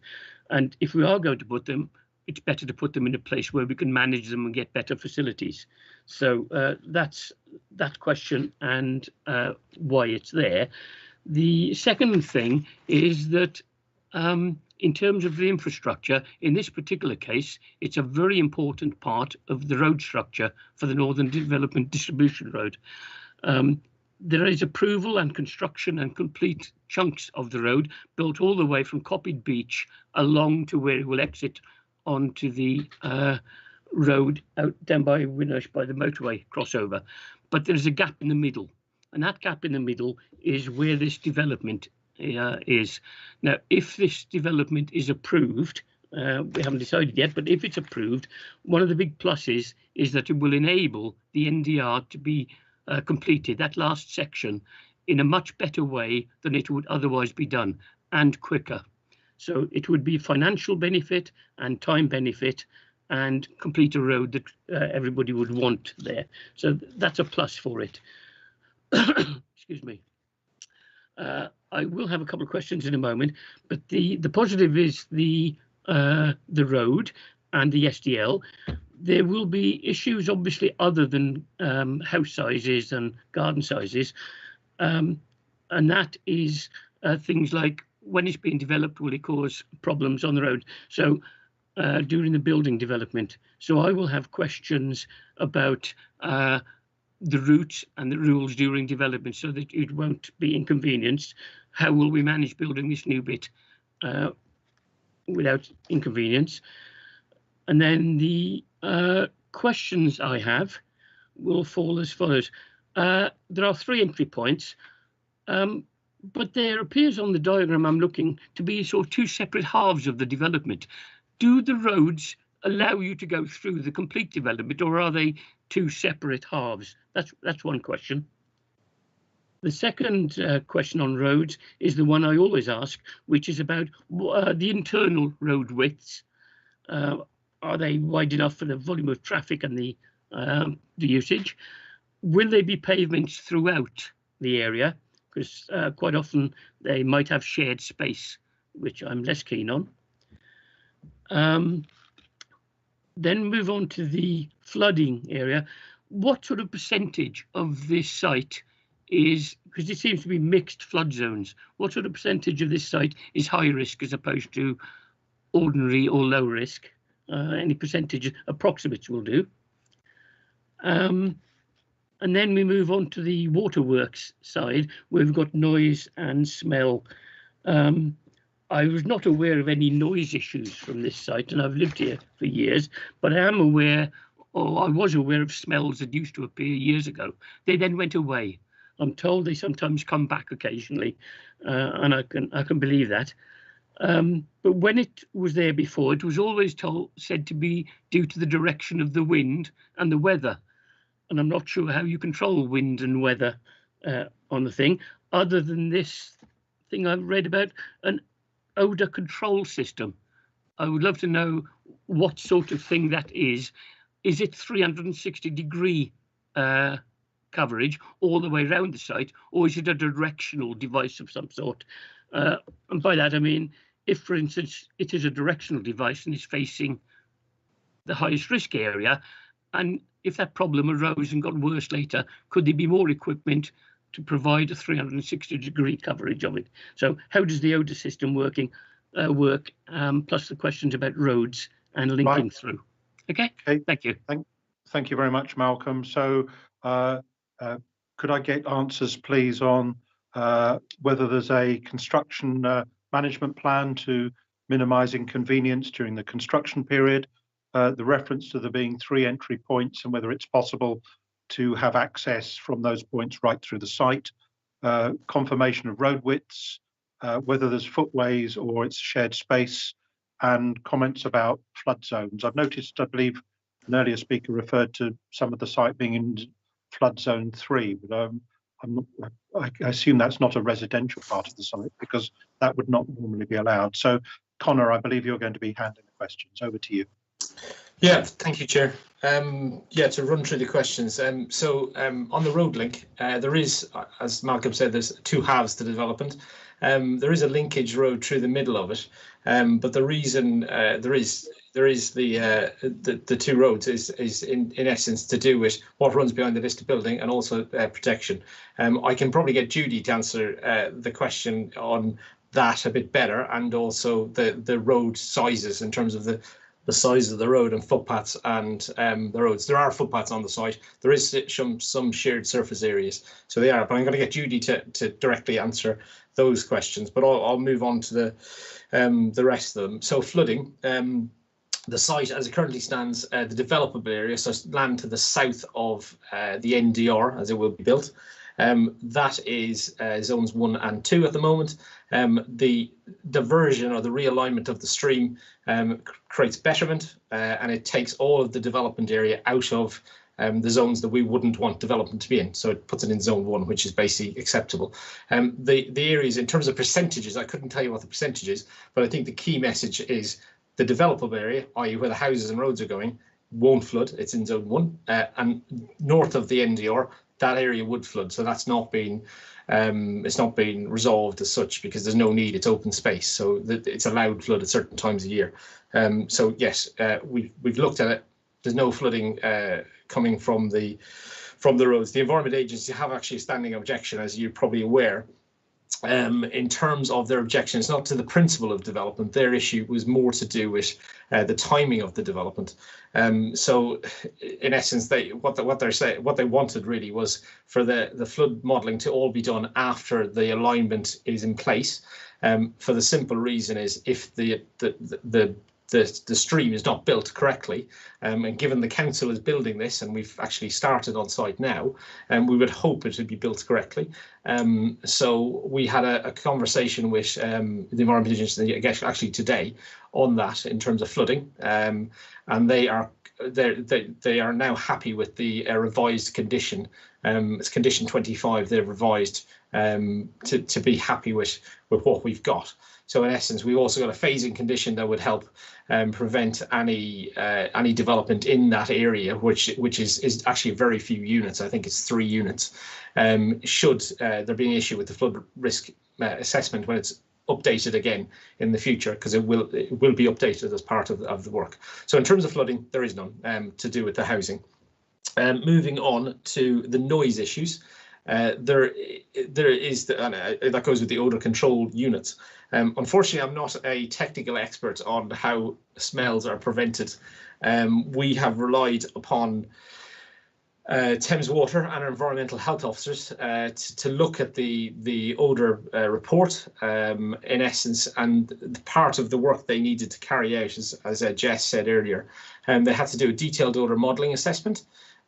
Which basically is actually appointed. They can't do it. It's Thames Water appoint the consultants to do it, and they are the same consultants that worked on Kentwood West, which is next door, and that scheme was also redesigned because of the odour.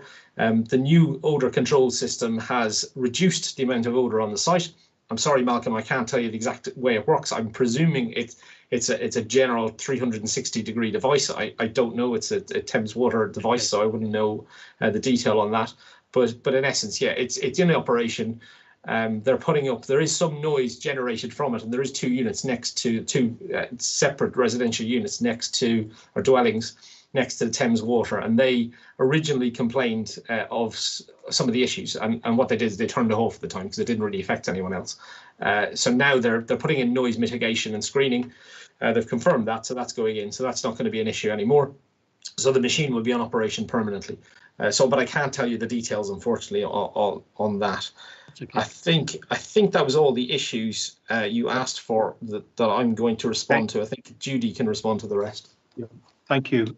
Judy, could you please comment on the issue about the 3 entrance points and linkages through the site, road widths, and the issues relating to footways versus shared space? Thank you. Yes, so there are 3 entry points, and the road connection sort of east to west between the entry points, between the 2 sets of residential development is really an emergency link. It's going to have bollards. It's going to be pedestrian cycle only. So that's just to keep the sort of internal traffic movements low. The site accesses have all been subject to a road safety audit with no particular issues there. In terms of the road widths, they do vary throughout the site. Obviously, you've got your sort of primary routes through the site, your secondary, your tertiary sort of shared surfaces, mews, streets, so the whole kind of hierarchy. So the roads vary in width from sort of between 5 and 6 metres, depending on how much traffic is going through them. There has been a swept path exercise undertaken using the extremely large Wokingham Borough Council refuse vehicle to make sure that that can adequately get around the roads. In terms of the specific point on shared space streets, there are just a couple really, and it tends to be end of cul-de-sacs where you've got sort of between 3 and 5 dwellings. Other than that, you've got footpaths on either both sides of the roads or on one side of the road throughout the site. So it's very well served with footways throughout and very good sort of connections. I think there was a question about construction traffic. So there is a construction traffic. I think that's all right, to be honest. I do remember that. I crossed it off and I still. Right, there was one very quick question I forgot to ask. There's lots of parking spaces there. I wondered if we had a split between allocated and unallocated. Do we have how they split between allocated and unallocated at the moment, or is that later? They are split. There is a parking plan with the application, and I've got that information here somewhere. So Yeah, so there's 238 allocated parking spaces, and then there's 60 spaces which are either unallocated or visitor, which are quite well distributed through the site. It meets parking standards. It's actually got, I think, 4 additional spaces over and above what our parking standards would require. Yeah. Right, I'm fine. I'm happy with that. Thank you. Right, thank you. Judy, while you're there, could you, the speaker from Wokingham Town Council said that Wokingham Town Council had concerns about the safety of the accesses. Are you able to confirm that the accesses are all highways guidelines compliant, please? Yes, that's correct. So the accesses have been subject to a stage 1 road safety audit, which is stage 1 is when the initial design is done.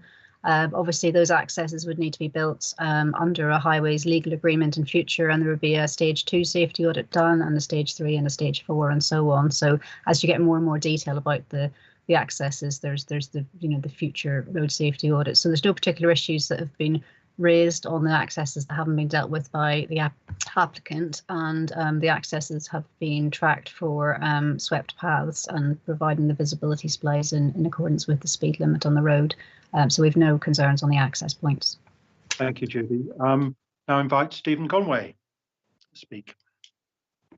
Thank you very much, Simon.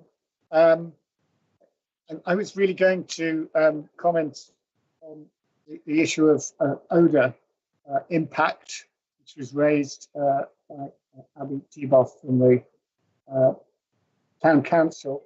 And I just wanted to go back to the question about the contour mapping of the different zones.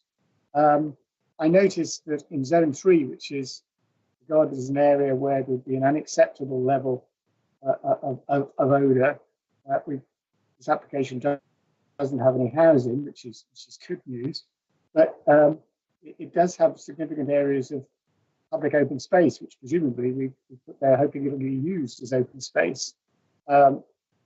It occupies a significant part of the western portion of the site, or of the site with the housing in it.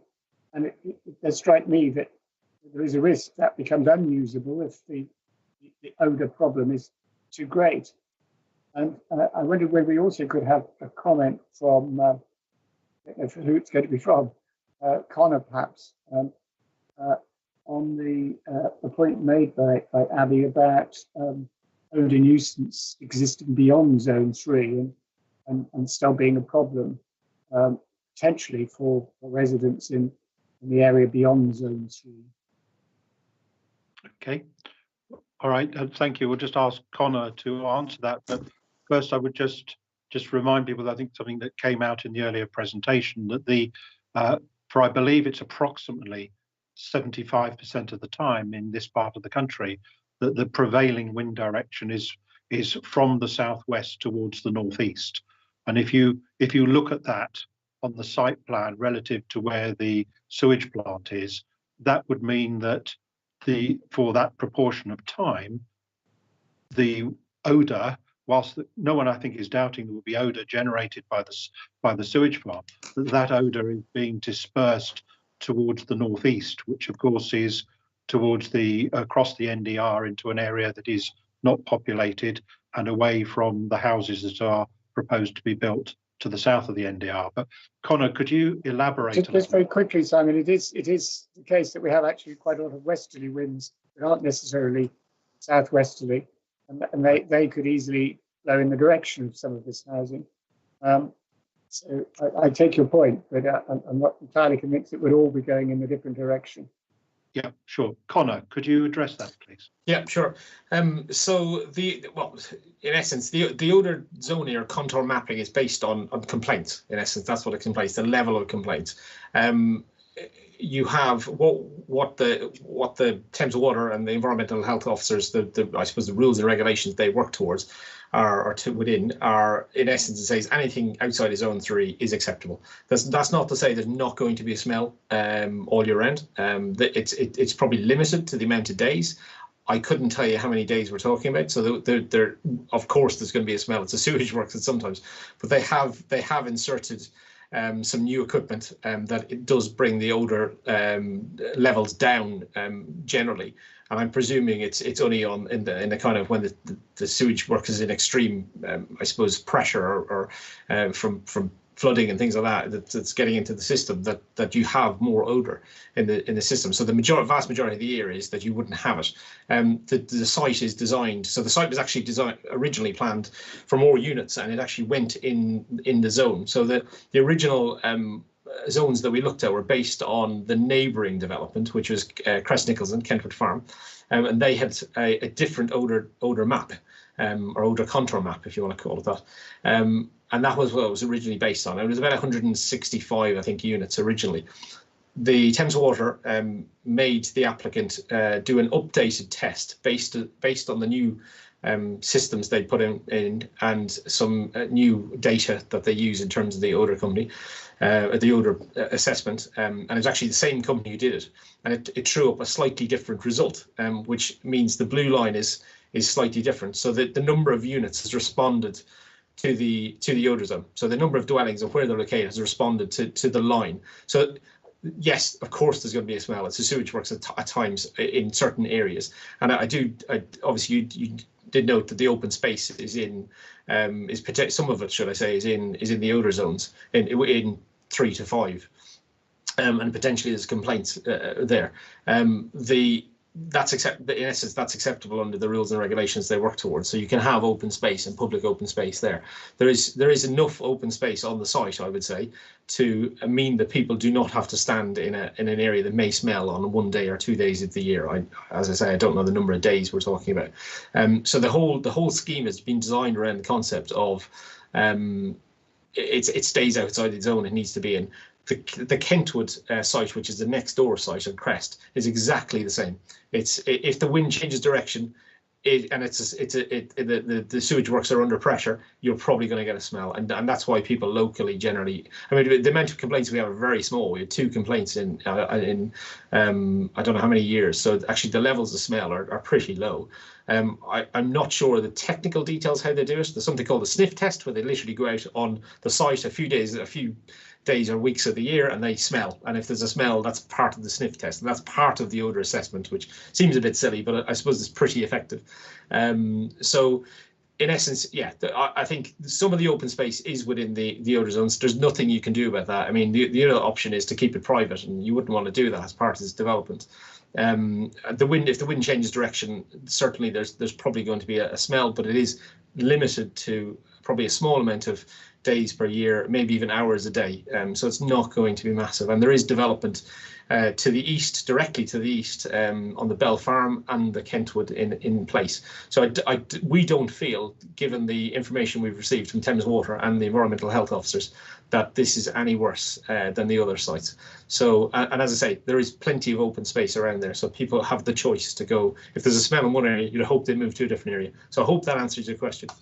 It does to a large extent, Conor, and thank you for that. But I mean, I am prompted to say, usually sewage treatment works are away from housing for a very good reason. At the risk of moving into a rather indelicate subject, I mean, the fact is, the more houses we're building in this area, the more sewage requires treatment, and the greater the risk of smell. And I would say also that the housing to the east is considerably further away. The housing we're talking about here is the proposed new housing. So I accept your points and thank you for that, but I still remain a little bit unconvinced. Right, thank you, Stephen. I think probably we should just also attach some weight to the comment by the applicant, who referred to the fact that they want their houses to be regarded as good quality, and that doesn't just consist of the way they're constructed.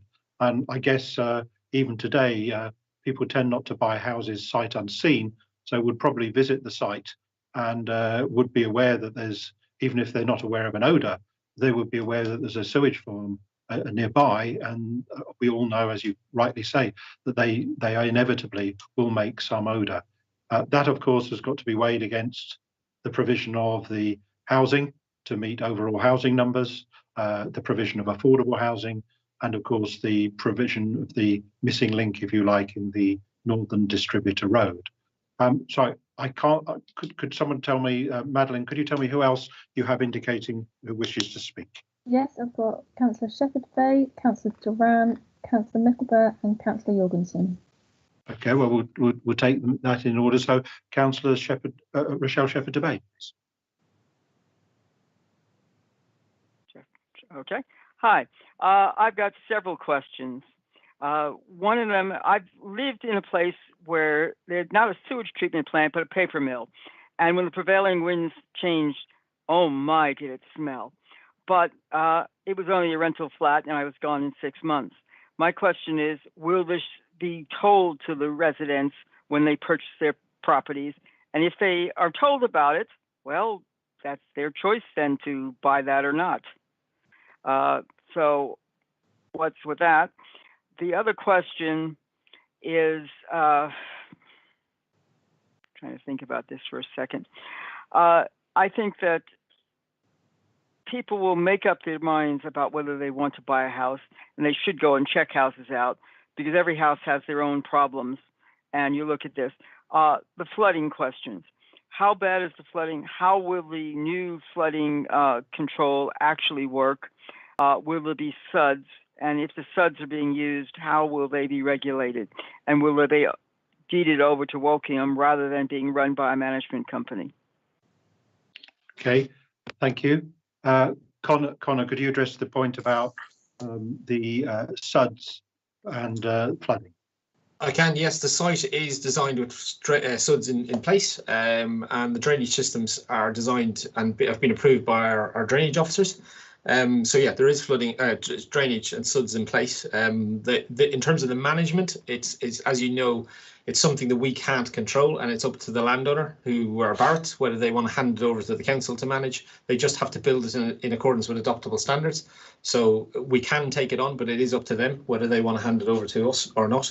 In terms of your other questions, flooding, as I said, it's been assessed. We're building the drainage, so we're building the stream. So actually, as part of that, we can do betterment. So we can improve the existing draining situation. And I know the town council raised the issue about existing drainage problems, and some of that is caused due to blockages in culverts and the type of stream. So we're actually designing a much better drain that has better capacity, and the scheme will improve, as most schemes generally improve drainage and flooding over the existing scenarios. So that's in kind of in response to the town council as well.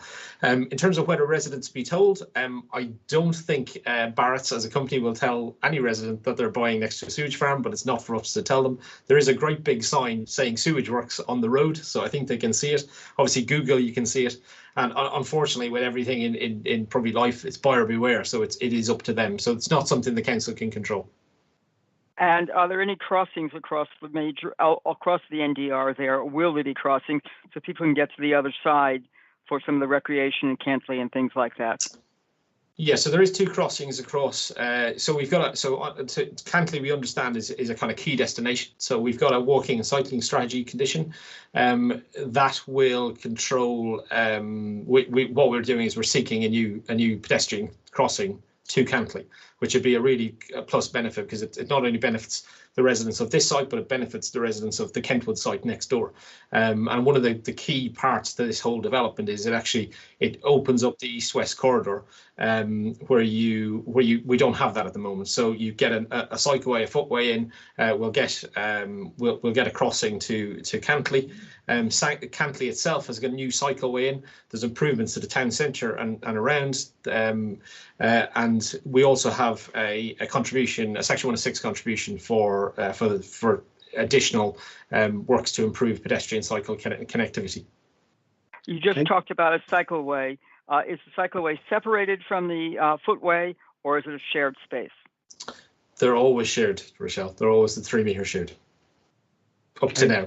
Guidance is changing, but up to now shared. Thank you, Rochelle. We now come on to Carl Duran. Hi. Thanks. Yes, you won't be surprised to hear my first comment is on affordable housing. I just want to welcome the fact that there's 35% of these homes will actually be actual homes rather than commuted sums or kind of thing as part of the requirement. However, I just want to ask about the tenure split which is 50% social rent, 20% affordable rent, and 30% shared ownership. I mean, that's not strictly policy compliant, is it? So that's the first question.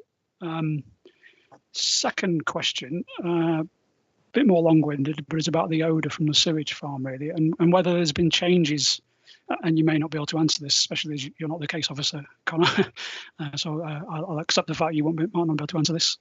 But have there been changes at the sewage farm in say, the last 10 years about, improvements in how they've dealt with odours or the amount of sewage they deal with? I'm just interested to compare it to the past, really, about what this report that's out on this thing. And on that subject, I just want to talk about the North Wokingham SDL supplementary planning document, which says in its constraints, the existing sewage treatment works at Ashridge Farm may exclude residential development in some parts of the SDL due to odours. So this is obviously a problem they were considering years ago. Consequently, very rigorous testing will be required to establish odour contours and demonstrate where development can suitably occur. So I guess my question is, has this been rigorously tested? Okay, thank you, Carl. Connor, so could we get an answer on the split amongst the 35% affordable and whether it's in accordance with our policies? And then obviously, if you could elaborate a little bit more on Carl's comments about again, the odour issue. Yes, of course. So yeah, the 10-year split, as you say, is 50% social rent, 20% affordable rent, 30% shared ownership. So that has been worked up in sync with our affordable housing team based on need locally. What they've actually done is they've looked at, so this was a question that came up about, can we accept that level? Is that going to be right for us? And it was something that we've spoken in depth with the affordable housing team, Barrett's, and some of the registered providers that were looking at the site. What they've come up with is they've actually looked at the wider SDL. So all the developments coming forward, they've looked at the type of units being proposed across them. So on the Kentwood, on Matthews Green, on Keep Hatch, across North Wokingham generally, and they have basically decided that can actually work in this area. That some of the detail needs to be trashed out in the section 106, so that's where it'll be conditioned. So we'd still have to have a conversation with some of the RPs that are coming in and the housing team, but the housing team is generally they've agreed to the mix put forward, but that could go up and down slightly as we move forward and as more detailed conversations happen. But yeah, as you say, it's the only site that's actually it's got 35% on the site, which is a really positive thing. So across North Wokingham, if you look at the whole, there's a really good mix of tenure across North Wokingham. So I hope that answers your question, Carol. I'll move on to the next one in that case. So the odour, yeah, there has been changes. They've had a major upgrade to the sewage works. I'm not sure the date they did it now. It's in the last 10 years anyway. So they have done, and part of this upgrade is to do with this odour control mechanism. As I have no idea what it does. For all I know, it could be a big fan that blows it in a certain direction, but I think it's a little bit more advanced and technological than that. But yeah, there has been a major upgrade. Thames Water haven't objected to it. You did say, and you're right to point out that the SDL originally didn't include this site because it saw it as a constraint. Just to point out why it didn't do that, when we allocate sites and when we do our SPDs for sites, we have to do it on a very high level. So the detail doesn't go into it in terms of looking at a site specifically. So the constraints of that site will come out through the process, whether it be a planning application or whether it be other assessments that work. So yeah, the report they did is the standard industry standard testing. It was, as I said, it was done by an independent consultancy that Thames Water approved of. So they were the ones who got the company to do it. It wasn't done by Barrett's.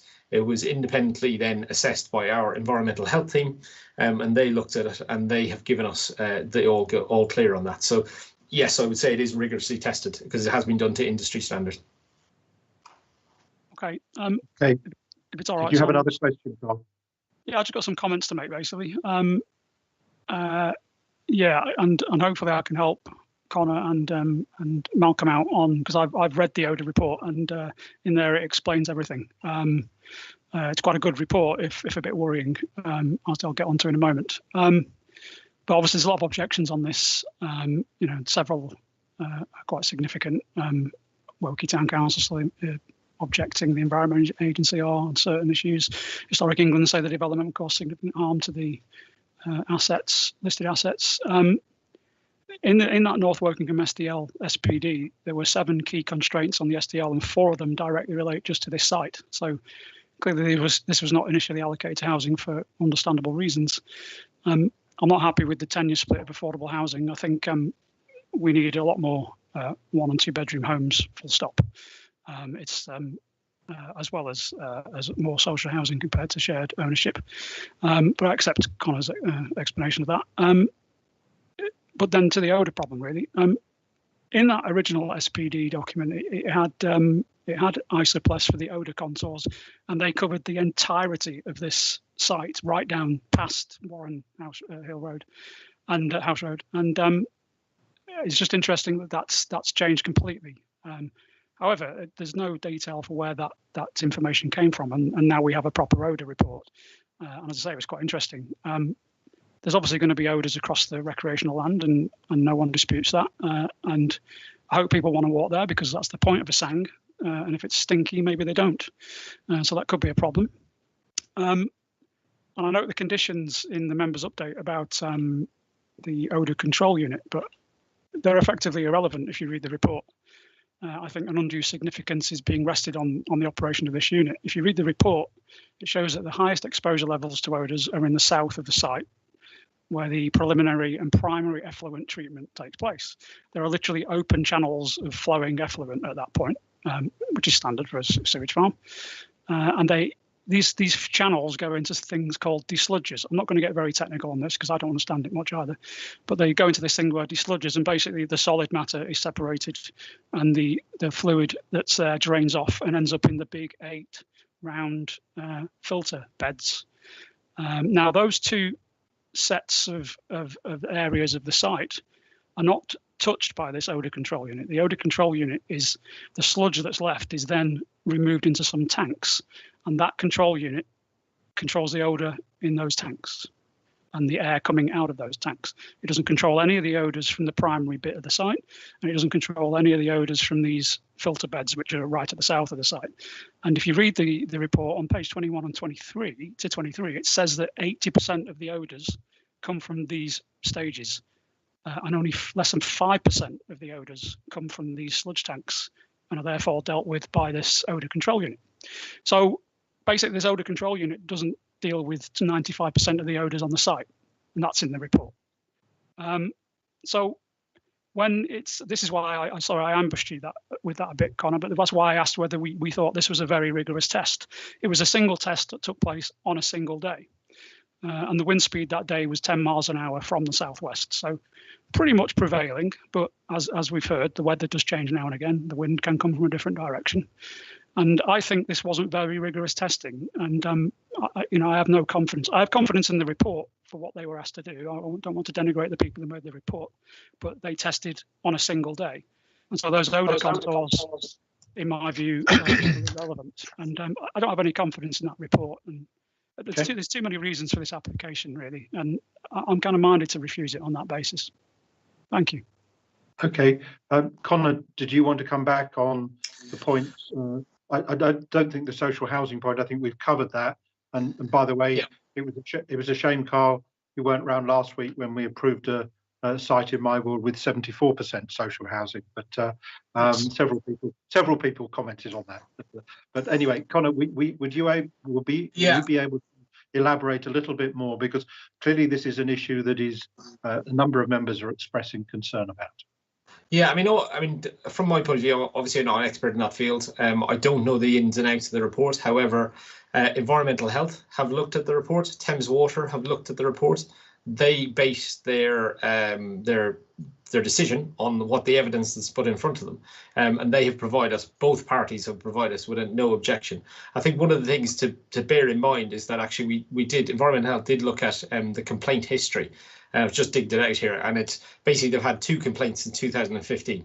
So it's not a great deal. I know there's not a massive population in that area at that point, and they've had one more recently in September 2019. So clearly the levels of smell, we haven't had any reported from the Kentwood site or the Bell Farm site, which is directly adjacent. Clearly there will be smells, as I said before. I think the levels of complaints show that it's not that frequent. I suppose it's a bit like flooding. At times you get flooding and then it goes away, and it's the duration of the smell event that would be the issue for them. So I'm presuming the industry standard, it's not exactly setting out receptors or monitors over a longer period, and this is my assumption because I don't know, but I'm making this an assumption. I presume what they do is they look at it. There's pretty complex modelling that goes into smells and how they generate from the site, as there are with lots of things like flood modelling, and that's how they develop it. And part of the testing is to do with actually physically being on the site to test. Now, as I say, I'm not an expert, and I don't know the report well enough to comment on that. But what we can do is rely on the experts, who to us are Thames Water and our own environmental health officers, and they've come back and not objected on the basis that the housing is outside of zone 3, the zone 3 and above, and we've actually put a condition on to say that there can't be any houses in that as well. So I think, Carl, that's all I can comment on. Note your points, but I have to rely on the experts who are Thames Water and environmental health. Okay, thank you, Connor.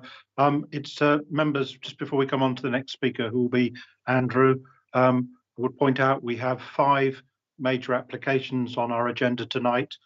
We have 4 hours to get through them, and we are halfway through our allotted time, and we have still on the second application. So I would ask all speakers, not just for this one, but for future applications that we're considering tonight, to please make their comments and questions as succinct as possible, and there's a reasonable chance then that we might be able to make fair and justifiable decisions on each and every one of those, as opposed to having to defer some.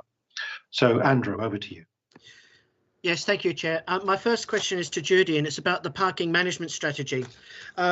What's the minimum width of streets on this site, and is this adequate to ensure that there's no need for any parking on pavements or on verges? Second question relates to flooding. On page 29, it said that even following diversion of Ashridge Stream, an area of high risk of flooding will remain in the Sang. Does this flooding occur now, or would it be the result of this development or the realignment of the stream? We have instances elsewhere in the borough of Sangs being unusable at times for the primary purpose that they were intended because of flooding. Has there been any assessment of the potential frequency with which this Sang might be flooded and closed to the public? And my third question is about impacts on air pollution and air quality. These are referred to on page 69. I am very uneasy about the cumulative impact of increased vehicle movements along Warren House Road and Wiltshire Road, resulting from significant increases over time in the numbers of properties in this wider area. In future, is it possible for applications to include statistical evidence in support of conclusions like that on page 69 that say the likely significant effects in respect of air pollution as a result of the proposed development, either alone or in combination with other schemes, can be suitably ruled out? If there is statistical evidence, I'm sorry I missed it, but in future, would it be possible ways to try to quantify and justify such statements? Thank you. Okay, so Judy, I'd ask you to answer the first question about whether the proposals would be likely to lead to parking on verges and footways. So the minimum road width through the site is generally 5 metres. There's a very small section of private road serving just 3 houses, which drops down to 4.5 metres, but that's still wide enough to get 2 vehicles past each other. I don't think we really foresee any major issues with parking on streets in the development because those 60 unallocated and visitor parking bays that I mentioned earlier, they've been designed into the street layout. So there's little laybys here and there throughout the roads for people to park in, and they're well distributed throughout the site. Okay, thank you. Connor, could you come back then on whether the proposed SANG would be subject to land that will be therefore subject to additional flooding over and beyond what might be expected if this development didn't take place?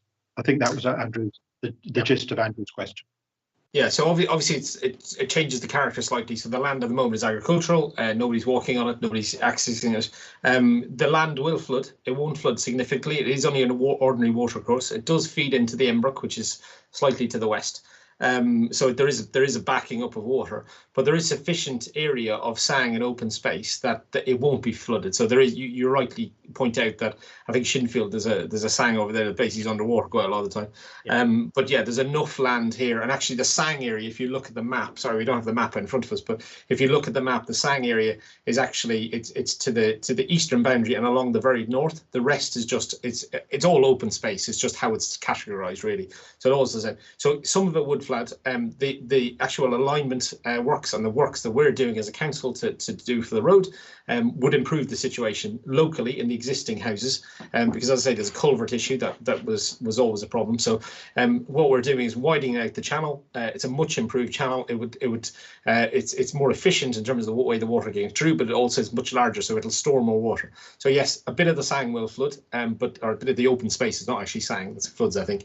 A bit of the open space will flood, but it's not significant, and there's still a huge area of land that you can walk on. And one of the beauties of this site as well is that you link the two sangs each side. So in essence, between Warrenhouse Road and Twyford Road, you get this massive area of public open space with about, I think it's about 6 kilometres or more of walking potentially on it. So clearly there's a lot of space you can walk on. In terms of moving on, if that's answered your question on that element, moving on, air pollution. So air pollution is a bit of a tricky one. The equipment that we use is very expensive. It's not everywhere, so it's moved around generally quite slowly, and I don't believe they just put it ad hoc to look at things. You'll see that they're usually cabinets at the side of the road, so they're quite complex pieces of information. The air quality on Wiltshire Road obviously is affected at the moment because there is no alternative. So the beauty of this scheme as well is it provides the NDR, which means it'll actually take a lot of traffic off Wiltshire Road. So that the residents there who originally wanted the NDR to go where it is why we've picked that, because the members actually listened to the residents and ran it through the field as opposed to using Warrenhouse Road. So yeah, so the air quality will improve on Wiltshire Road and Warrenhouse Road because of the NDR, because actually traffic doesn't need to go down anymore. So hopefully that answers your question. Right. Yeah, thank you. Thank you. Could I now come on to Pauline Jorgensen? Thank you, Chairman. I've just got a couple of questions, actually. Firstly, the smell question again. I'm glad to hear that it's actually a bit of a sniff test rather than just modelling, because I'm slightly suspicious of modelling. Have there been any experience of smells in the estate to the left of the sewage works, just by the lagoons, that you know about? So that's probably one question, because I think I'd be more interested in actual evidence than modelling. The second questions are for the highways officer. Firstly, are all the roads built to a standard that would be adoptable? And secondly, the point about cycleways that Rochelle brought up, I think it was Rochelle, very good point. The standards have changed, and there is now a presumption in favour of separated cycleways. I'm just wondering, are the current cycleways in the plan adjustable so that they could be separated? And the final question is about, at the top left-hand side of the plan, there's a note that says localised sections of existing hedgerow to be removed to enable intervisibility and allow the proposed sang to link with the existing sang. I wanted to know, is there some hedgeway replacement as well? Because hedgeway is quite important both for wildlife and for bats and animals that are sort of commuting, would probably be the best word. And I'm a bit sad to see removal of hedgeways if there isn't a replacement. Do you want me to answer the first and the smell question, and also the hedgerow question first, and then Judy can take over? In essence, there is a complaint from the person who lives directly adjacent the development, and I think that was last year. So there's 2 houses right next to it. They complained. The new housing estates, we haven't had any complaints from them, recorded by Thames Water or by Environmental Health. So there is no complaints. On the localised section of hedgerows, there is, we are, because of the amount of open space being provided, we can do lots of re-provision of hedgerows and all the other features. We need to take the hedgerows out, and they'll be done at the most sensitive locations to link in the sangs east-west. So in essence, you don't have 3 pieces of land that you can't link through. You'll be able to walk through the entire north. So that's why they're coming out. But yeah, we will be replacing them. Okay. Thanks, Connor. Thank you, Connor. And I think there was a question for Judy there as well. Yeah, I think maybe 2 questions. So the first one was about the adoptable standard of the roads. The roads will be built to an adoptable standard, and we are securing in the heads of term for the Section 106 agreement an obligation for the developer to either complete a Section 38 highways adoption agreement or enter into a separate private road Section 106 agreement prior to sort of commencement of development on the site. So before anyone starts building any houses, we should have a legal agreement in place to cover the condition of those roads and the maintenance arrangements for them moving forwards. In terms of the cycleway standards, so yeah, there has been new cycleway standards, LTN 120, published this year. In terms of the Northern Distributor Road through Ashridge Farm, that application's already obviously had planning consent with 3 metre wide unsegregated pedestrian cycle routes on it. In terms of the cycle and pedestrian improvements that are going to be coming because of this application, that's covered by a planning condition at the moment. So we would have to look at that detail when it does come forward.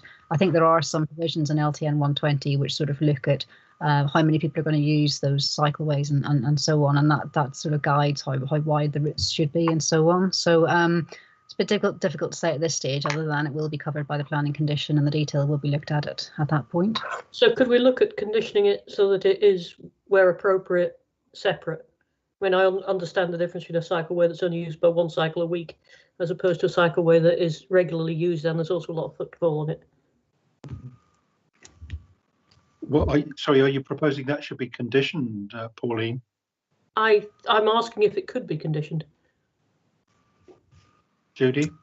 Well, I mean, I suppose you're just asking to put a little bit more precision into the existing condition. I forget which condition it is at the moment. It's condition, trying to find it. Condition, apologies, it's on here somewhere. A walking and cycling strategy, condition 29.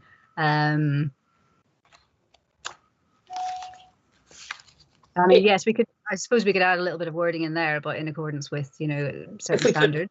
Yeah, if we could do that, then I think that would be helpful. Okay, all right. Thank you, Pauline. I had a quick question, Connor, that you may or may not be able to answer, and it's probably not directly applicable to the consideration of the application, but there are to the north of the NDR, we've obviously got the proposed SANG, which, as we say, links into SANGs to both the east and the west. We've also got, beyond that, between the SANG and the proposed route of the NDR, we've got further recreational land. I was wondering, is there a particular reason that additional land was not included in the SANG area? It just seems a little bit odd that we've got two areas of recreational land, one which is SANG and one which is not SANG but is still available for recreational use. Could you clarify?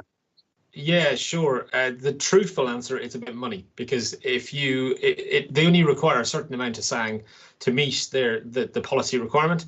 The more SANG you have, it's a much higher maintenance sum that comes across with it. So because they're policy compliant, but what we've requested is that entire area to the north is open to the public. So if you were a member of the public, you wouldn't know the difference between the two. You might have a different path, and that's it. But it's all open, but it just happens to be classified as different space. And that's it, really. All right, thank you. Chris Bowring.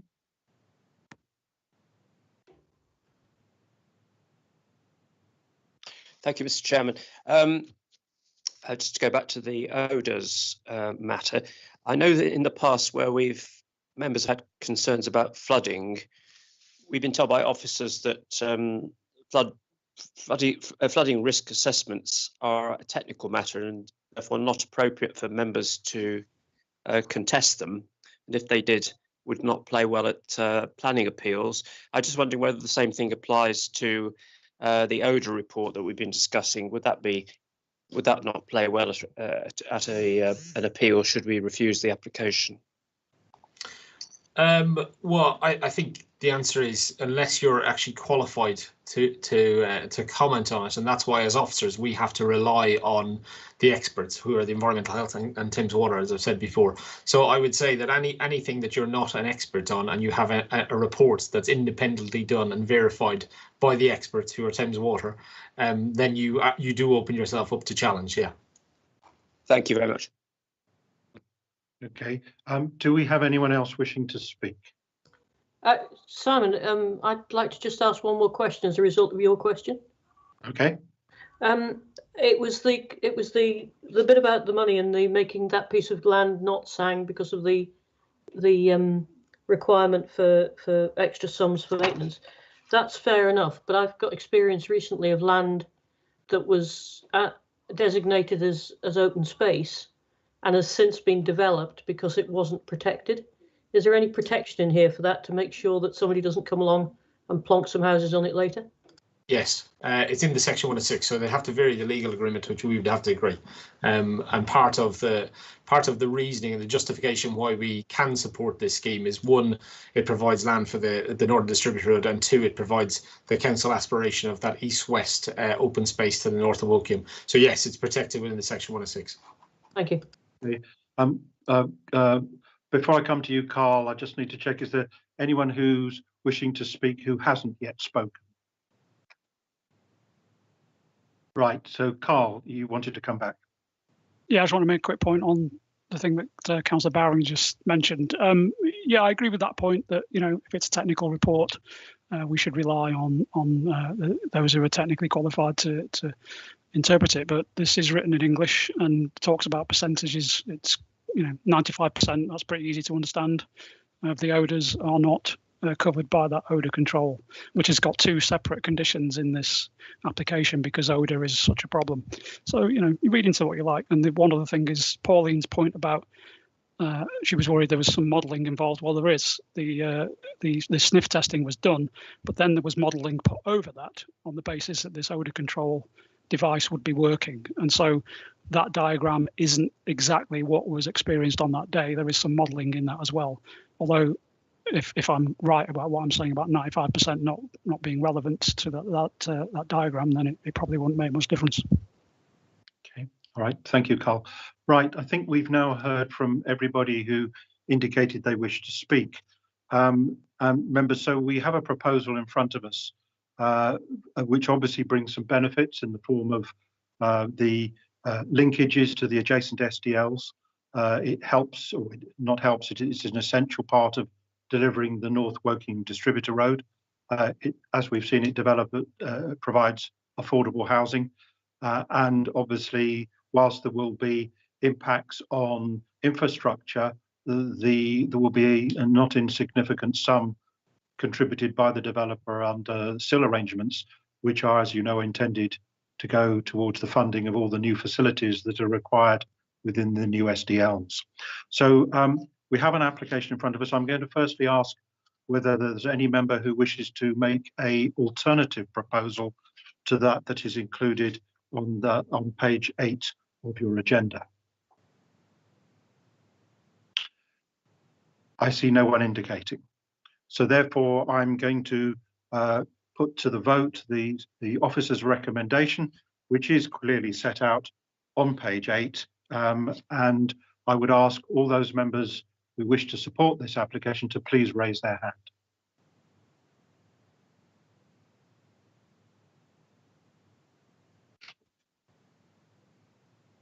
Madeline, could you let me know how many in total?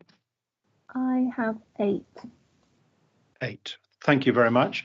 And could I ask people to take their hands down? Chairman, I was again having problem raising my hand. I was voting for Angus Ross.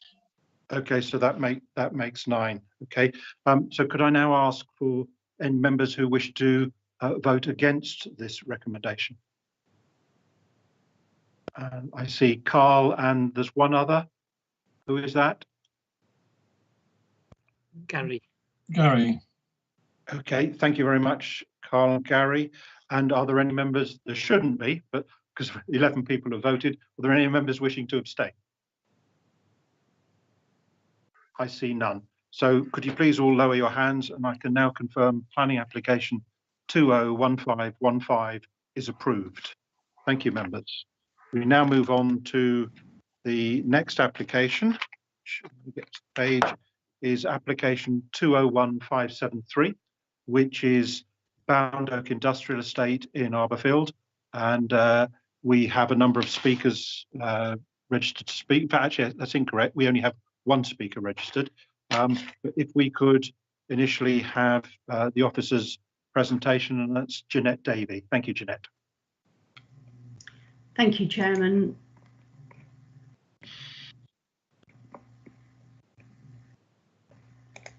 I'm just checking that you can see that screen. We can, thank you. This proposal is for 11 industrial units within 4 buildings to upgrade an existing industrial estate, which is shown here to the left of the A327.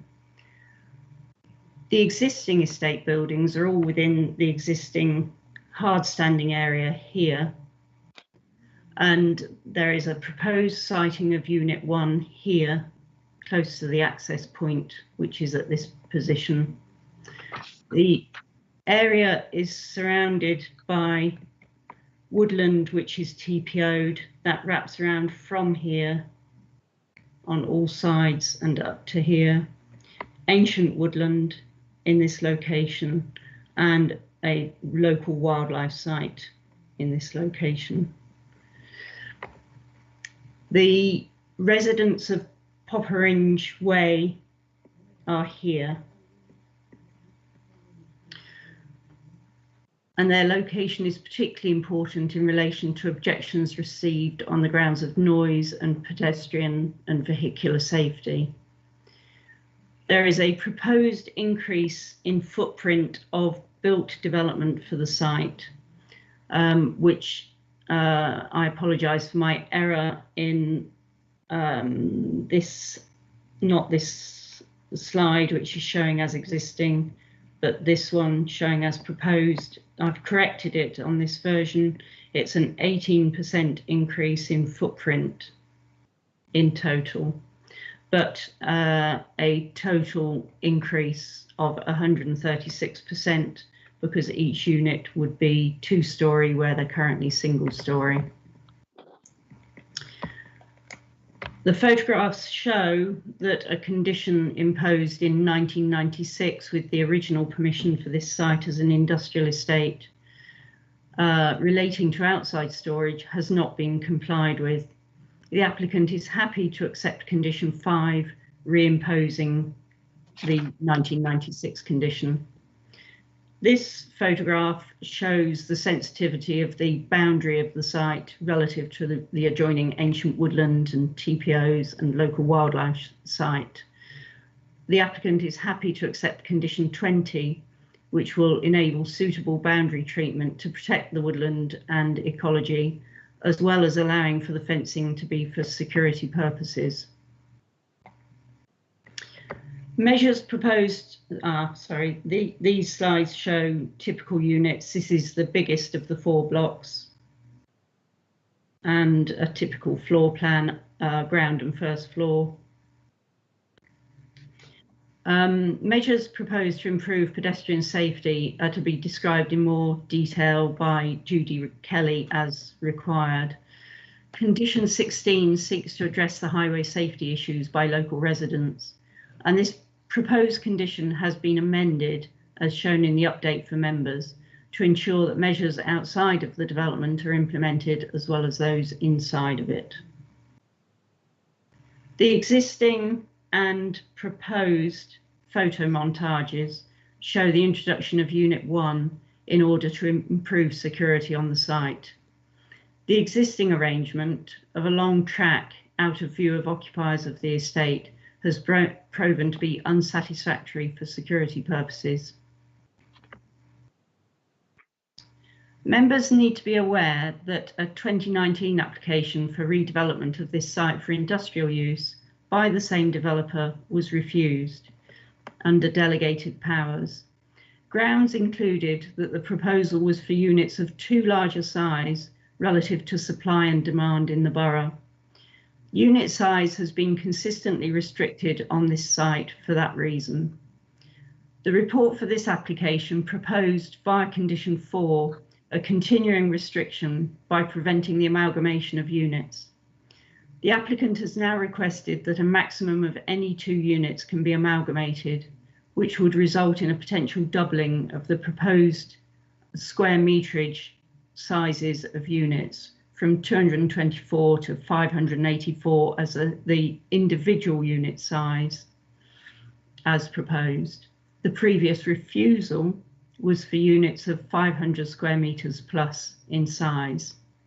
Acceptance of this request would effectively produce the same result as the previous reason for refusal. The members' update addresses this request and the reason why there is now a proposed amendment to condition 4 accepting a proposed amalgamation in the future of any 2 units as a maximum. The recommendation is to grant the application subject to Section 106 obligations and conditions. Thank you, Chairman. Okay, thank you. If you could give us the screen back, please.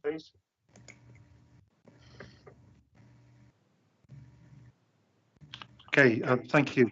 Now, could I invite Douglas Bond, agent for the applicant, to address the committee? Yes. Good evening. Can you all? Good evening. Can you hear me and see me? Yes. Lovely. Good. I'll start. Thank you, Chair, and good evening, members and Jeanette. This application relates to the existing Bound Oak industrial estate. Whilst located in the countryside, this site represents an unattractive and very poor quality estate. The buildings are well past their usable lifespan, are inefficient and unsustainable in terms of continued use. The site is in considerable need of redevelopment. The proposal will therefore result in a significant improvement to the appearance of the site, whilst providing much improved industrial buildings for both tenants and employees alike. The proposed layout has been sensitive to its surroundings, enabling existing important trees to be retained, whilst providing opportunities for new native planting. As a result, the council's countryside officer concludes that the proposal will in fact result in a minor beneficial effect on the countryside. Amended plans have been submitted which address concerns raised by local residents, whilst the application has secured the support from the highway officers. Sufficient on-site car parking has been provided. In stark contrast to the existing estate, the proposal includes a number of sustainability features, including solar properly insulated buildings, buildings designed to BREEAM very good standards, and main services, the absence of which currently have a detrimental effect on the surrounding woodland and its ecological value. The proposals also include the provision of an energy centre, a unique sustainability energy facility that will enhance the sustainability credentials of the scheme. Finally, the application provides an opportunity for conditions, 33 of which are proposed, which will enhance and control the operation of the estate to the benefit of the residents and the surrounding. All statutory and internal consultees confirm no objection. We've engaged with local residents and the parish council, who is supportive of the application. The highway matter raised by the parish has been addressed to the satisfaction of your highway officers. I also see that the ward councillor is supportive too. To conclude, the proposal has significant merits, is compliant with all relevant development plan policies, and I hope therefore the application can be approved consistent with the officer recommendation. Thank you very much for listening. Thank you, Mr. Bond, for your succinct presentation. Thank you. If we could now go on to, we'll throw it open, but I will of course come first to Councillor Gary Cowan, who is the ward member for where this site is located. Gary, over to you. Thank you for that, Simon. Once we've dealt with Bound Oak, it's my intention to apologise and leave the meeting, as I'm feeling quite ashamed to be associated with this planning council planning workshop, so I need to take some time off to consider my position on the planning committee. My only comment on the planning application, which I fully support, is on page 75. It makes reference to amended plans which address highway objections, and this is something the Parish Council residents, myself, have raised. I would appreciate it if Janet could explain that again, so I just got it right. Thank you. Okay, thank you, Jeanette. Could you put up the? We talked before about the area immediately adjacent to the entrance on the plans that were provided, looking a little bit complicated. I hope you have a more straightforward plan that you might be able to share with us. Thank you, Chairman. I'm just going back to the relevant screen. Do you mean that one? Gary, is that the one you were referring to? Yes, yeah, it's so small I can't quite make the detail out. That was all. Can I hand to Judy to explain it in more clear ways than I could, please? Yeah, certainly I can talk around that. So circled in yellow is the A327, which is the main strategic road to the east of the site. There's a pelican crossing for pedestrians, and there's also a bridleway crossing, a Pegasus crossing for horse riders on that. Just to the right-hand side, there's a bridleway that comes down from the north, and then to the west-hand side, there's a byway that continues. I think you can just see it on the plan, Wokingham Lane, that track. The bit that's circled in red is a bit that came up as a concern from the locals, that uncontrolled pedestrian crossing there wasn't very well constructed, and that's what the planning condition that's been put on the application is seeking to improve. So it'll turn that into like a proper drop curb crossing with tactile paving and a continuous footway that then will lead people into the application site. At the moment, there's no connectivity for pedestrians, and so that will be an improvement on the existing situation. Okay, Gary, does that clarify the point for you? Yeah, again, I'm pretty certain it does, and it does solve the problem. So thank you, Simon. All right. Okay.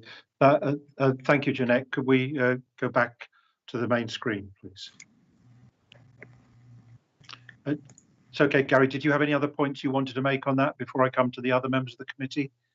No, I'm supportive of the planning application. I think it's the right thing for that particular area. It will improve it and deal with some of the other problems that the residents in Poperinghe have. And so I do welcome it. Thank you. Okay. Thank you very much. So I think the next person indicating to speak was Andrew Mickleborough and then Angus Ross. Andrew? Yes, thank you, Chair and Jeanette. The application does seem to have much to commend it, and I note support from the ward member and parish council. Most of the objections from neighbours seem to be satisfactorily addressed by officers. I did have a small query about the informal pedestrian crossing, which I think Judy has now answered, so thank you for that. So that just leaves one final question. I believe there is a forecast net increase of 37 jobs and a more than 100% increase in floor space due to the increased footprint, but also the addition of a second floor, and a total of 78 parking spaces. Roughly how many people are employed on the site at the moment? How many parking spaces are there on the site at present? And is there likely to be a need for increased number of parking spaces specifically for trucks? Thank you. I think you ask a very pertinent question, Andrew, because of course my understanding is that the parking standards that apply vary according to the 3 different categories of use on the site, which I think is B1, B2 and B8. And of course, because there is that flexibility, it is not necessarily known at this stage what proportion of the rentals will relate to each of those uses. So it's my understanding that the officers have taken to a large extent their best estimate as to what that should be, but perhaps either Jeanette or Judy could provide some clarification. I'm happy to cover that point if you like, Jeanette. Yes, that's fine. Thank you. Yeah, I don't think that the number of parking spaces is particularly well defined in terms of the existing situation. The proposals, as Simon has said, it's a mixture of B1, C, B2 and B8 use, all of which have got different parking standards. If the whole site was B8 use, they would only need 21 spaces. If it was all B1 office use, for instance, it would be 139. There's a restrictive condition 15, that prevents no more than half of the floor space being that B1 use, which has the higher parking requirement. So they are providing 78 spaces, and with that restrictive condition, yeah, they're basically meeting the parking standards. Could I ask specifically about any likely increase in the number of parking spaces required for trucks? Yeah, good question.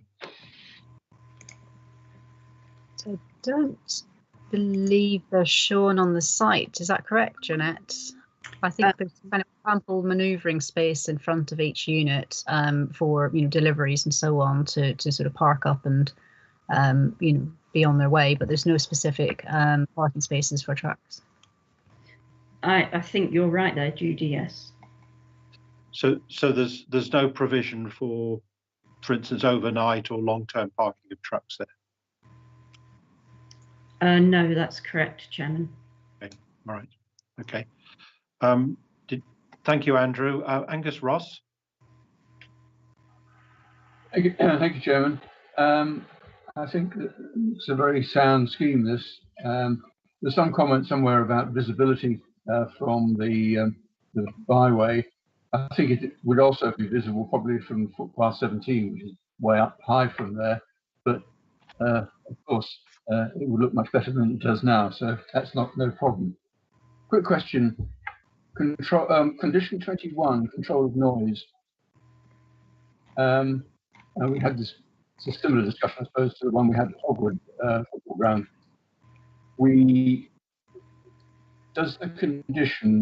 Is the condition strong enough to control noise for any future occupants with future uses? Thank you, Chairman. The proposal here was for this condition was following quite a bit of discussion with the environmental health officer, precisely for the reason that that the existing residential neighbours needed to be protected. So the important wording there is that the usage shall not exceed at any time prevailing background sound level at the nearest residential property or noise sensitive property. And that's considered to apply to any future uses or future occupants or activities. As we say, Popperingy is not far away, and obviously, if we don't protect them now, we will have difficulty in the future. Yes, that's considered by environmental health to deal exactly with that point and be perfectly good for purpose for protecting residents at Popperinge Way. Thank you, Chairman. Okay. Who else do we have wishing to speak? Me, Chairman. Malcolm. Malcolm, go ahead, please. Yeah, a couple of quick questions. On page 78, it refers to sorry, permitted hours of demolition and construction, which is 8 AM to 1800, so 6 till 6. But the machinery operating times are 7 till 7. Is this area expected to be a noise producing thing? If it starts at 7, how close are the neighbours? Is that something that might disturb them? So that's one of the questions.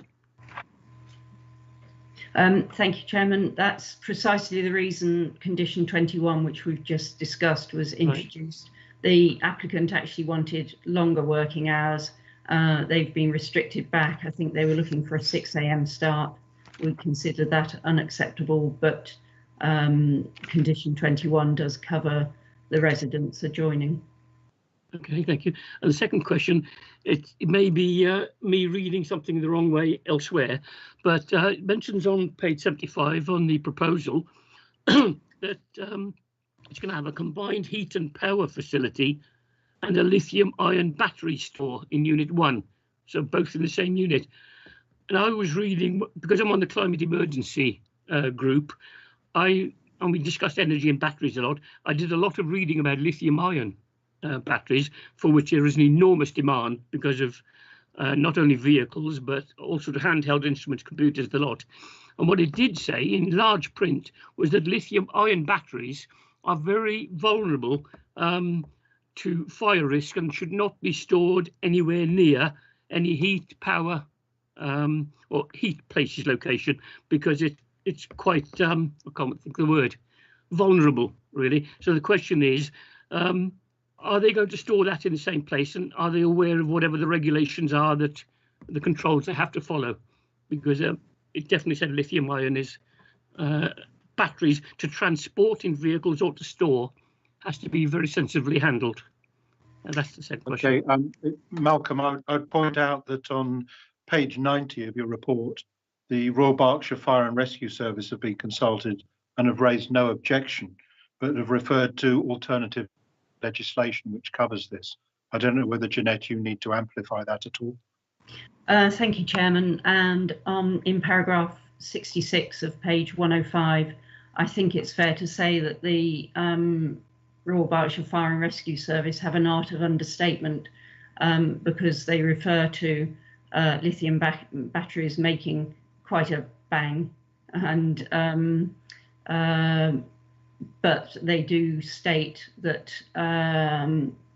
for the site to get a fire safety order, it would have to comply with their legislation.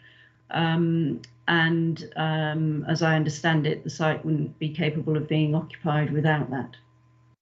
I think the other thing, Malcolm, is to bear in mind that we are straying quite a bit beyond planning remit. I think this is covered by other legislation.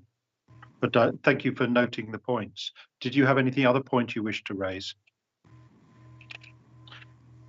Right, I assume not. Is there anybody else wishing to speak on this? Because I had a question. I see no one else at this point. So my question related to the comments at, on page 100 by the Trees and Landscapes team. I am familiar with the location, and it refers to the general level of, I think the precise wording is, there's been encroachment into the woodland by rubbish and other spoil that has been tipped over a number of years. Clearly the applicant is choosing to upgrade a quite run-down site. A question is, do we have any confirmation from the applicant that this rather despoiled immediate environment around the site, which I understand is within their control, would they have any plans to improve that? And I would exceptionally invite the previous speaker, the agent, to answer that question if he's able to.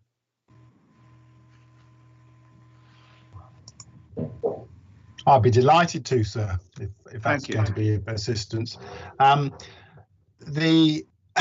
It is fair to say that the existing operation has over time lacked, and that's no fault of the council, I might add, sufficient control, and the layout of the current site, the use of the external areas, the immediate relationship with that adjoining woodland is simply not sustainable. And the idea, this is a clean start, and as I said earlier, there are 33 conditions being proposed, and it is every intention that not only is this new industrial estate going to have a far better relationship with that woodland, be far more sustainable in terms of securing the important ecological value of that woodland, and also the appearance of the site, and also the fly tipping that has occurred due to the absence of any surveillance at the front of the site, which is also harmful visually to the residents that live nearby. So there are so many positives to those understandable concerns arising from the current inappropriate industrial estate that you currently find. Thank you. Thank you for your comments and reassurances on that. So just one final, because are there any other members wishing to speak? I see no one indicating. Therefore, members, we have planning application 201573 in front of us. This provides a significant update and improvement to the site.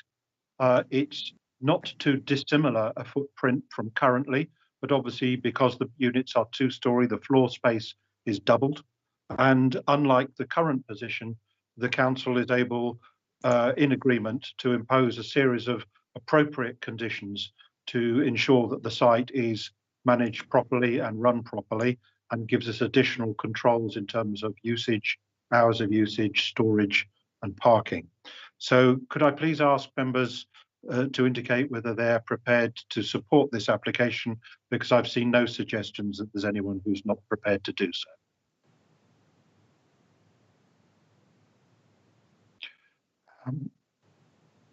Madeline, are you able to confirm how many people we have showing us supporting? Yes, we have 11. Thank you. So I can confirm that application 201573 for a significant upgrade of Bound Oak Industrial Estate in Arborfield is thereby approved. Thank you, members. We now move on to the next application, which is application 200700, which is 1 Barkham Road, Wokingham. Most members will be familiar with that site. Anyone who's ever had to wait at the level crossing heading into Wokingham will be aware that it used to be a builder's merchant on the corner of Barkham Road and Oxford Road that has closed a little while ago. So if I could go straight across to you again, Jeanette, please. Thank you, Chairman. And again, just checking that you can see that screen. Yes, we can. Thank you. Lovely. This is a proposal for the demolition of all buildings on the Jewson site adjoining the railway station and their replacement with 14 flats in 1 block of accommodation of up to 3 stories in height. The site has a frontage to both Oxford Road and Barkham Road. I'll show you photographs of the existing site and adjoining dwellings. This here is one of the adjoining dwellings on Oxford Road, and those on Barkham Road. Again, Oxford Road and Barkham Road.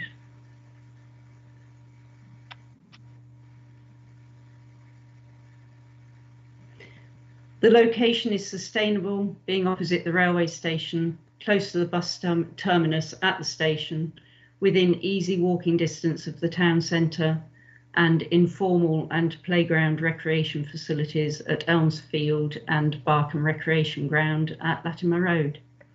On this basis, the highway team are satisfied that the proposal for 14 unallocated parking spaces for 14 flats is acceptable. Objections have been received relating to the proposal to demolish the existing building. The building is not listed, not on the list of buildings of traditional local character, and it is not in a conservation area. The specialist report submitted with the application points towards significant alterations from the original property, including via the use of photographs from 1928 and 1965. It is thought that the interior is in a very poor state of repair and very highly altered. Turning to the proposed provision of affordable housing, the policy requirement is for a minimum of 20% of the units to be affordable. This equates to 2.8 units. Following the submission of financial information to the independent appraisers, it was considered that the offer of 2 units provided benefits in the public interest whilst ensuring the deliverability of the scheme. An additional condition is proposed via the members' update relating to the hours of work on site for construction purposes. I'll just run you through a few slides showing details of the scheme.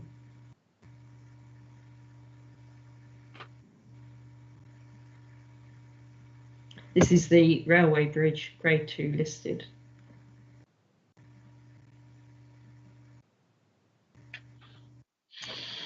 Typical floor plan, first floor with balconies to most of the properties.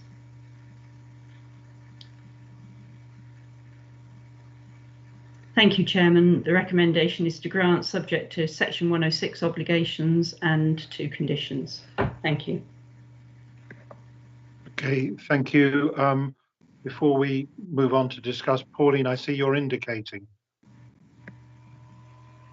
Do you have a specific point, or no, you just? I was getting in the queue to comment. Okay, fine. Just a moment then. So, members, just to clarify, before we come on to the comments, that there is the issue relating to viability here, that a report was circulated to members. The viability assessment is undertaken independently of the applicant, and that has found that, as mentioned by the case officer, that the should be 2.8 properties provided as affordable, but in this case the viability assessment goes only as far as justifying 2 properties. And as I say, that assessment was circulated to members. So I'm going to go straight across to the members. We don't have any ward member. So Simon, apologies. Can I just stop you? I've got a speaker on my list, the applicant. My apologies, Mr. Norton. My apologies. I've got 2 speakers on my list. I'm getting ahead of myself here. So could I invite Brian Norton, the applicant, to speak? And Pauline, please put your hand down.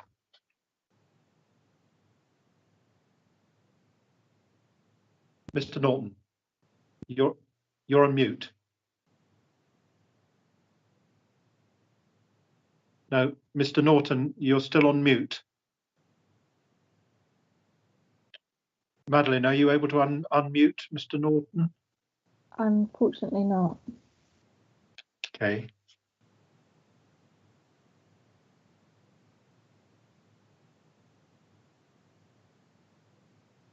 I'm here ready to speak. Yeah, Imogen, just a moment. So, well, tell you what we'll do. We'll allow Imogen to speak and see if Mr. Norton is able to address the problem that appears to be having with his microphone. So we'll hear from you first, Imogen, as ward member. Go ahead, please. Okay, hello, yes. On the most part, I welcome this development, and I think that, you know, flats are probably the right thing for this corner, but I feel that it's still missing some key points. I feel that an inclusion of a lift would keep so that people could access the upper floors, would keep the building accessible to everybody, including those with prams, wheelchairs, or just hauling heavy shopping. These flats would suit older people and people with mobility problems, who really would need a lift, and I don't understand why a lift could not be included as part of this. The other thing, as part of our sustainability program, I don't know why it hasn't included solar panels on the roof. You know, as part of our green energy, we should be pushing these things on these buildings if we really want to be sure that these things are sustainable for the longer term. I also feel car parking, although there's 1 space per flat, they're probably short of a visitor's space. But, you know, everybody gets Amazon delivery drivers, you know, they're just going to sit in the middle of the car park while they deliver. We need to make sure that we don't have the problem that we have in a lot of other residential buildings in that area, where people are parking on the pavements and blocking the roads. That would be very bad in this area. I'm not convinced about the affordable housing issue. There should be perhaps 1 more flat that's affordable, rather than just the 2, but I shall leave you guys to determine that. And that's the end of my points. Okay, thank you. It's a shame, judging by the mute button I can see on the screen, it would appear that Mr. Norton is not unable to unmute. Mr. Norton, firstly, can you hear me, Mr. Norton? Right, you can hear me, but we can't hear you, so that would be a rather limited conversation. Madeline, would it be best for Mr. Norton to leave the meeting and try and rejoin? We could certainly try that. Mr. Norton has submitted a statement in writing, which I've just emailed to yourself, should he not be able to get in. But Mr. Norton, if you try leaving the meeting and coming back in, I will let you back in, because sometimes that switches the microphone and the camera back on. So we'll just wait a moment.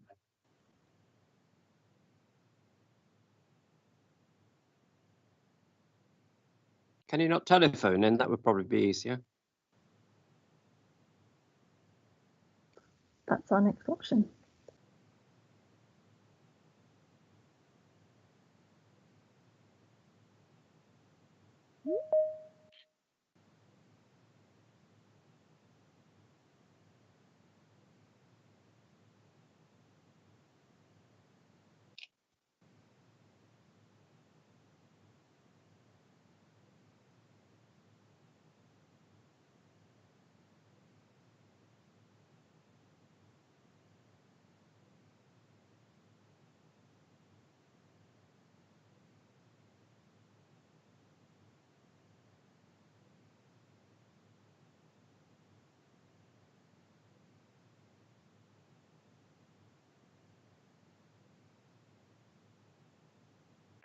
at the top of your screen, there's something that looks like a microphone with a line through it, or possibly in the 3 dots. See if you can find it there. Yeah, I think, thank you, Rochelle, but we'll let Madeline manage this, please.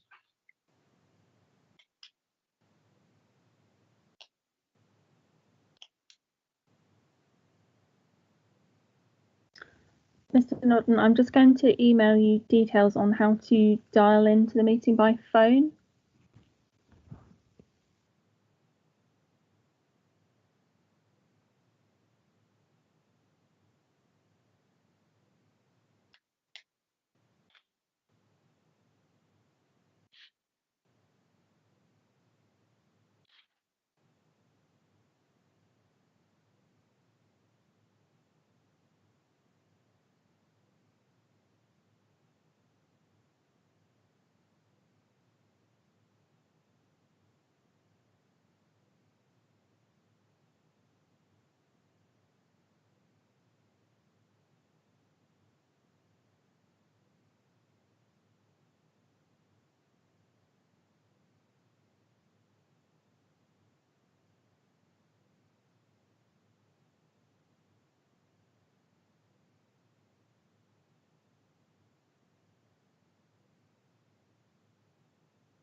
Chair, Mr. Norton's asking if his statement could be read out because he's not able to get his microphone unmuted.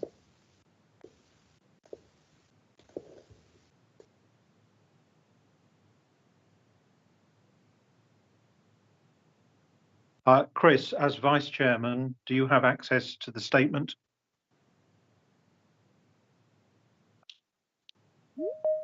I'll just send it to you now. No. Now we can now see Mr. Norton, but still can't hear anything.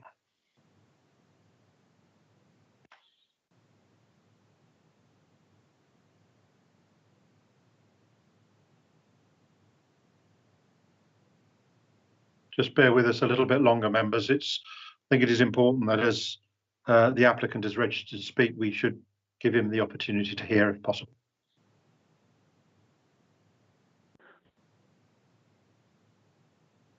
Hello? Ooh. You need to turn off the sound on your PC. I've done that. Hello, does that work? No. Mr. Norton. Please do proceed.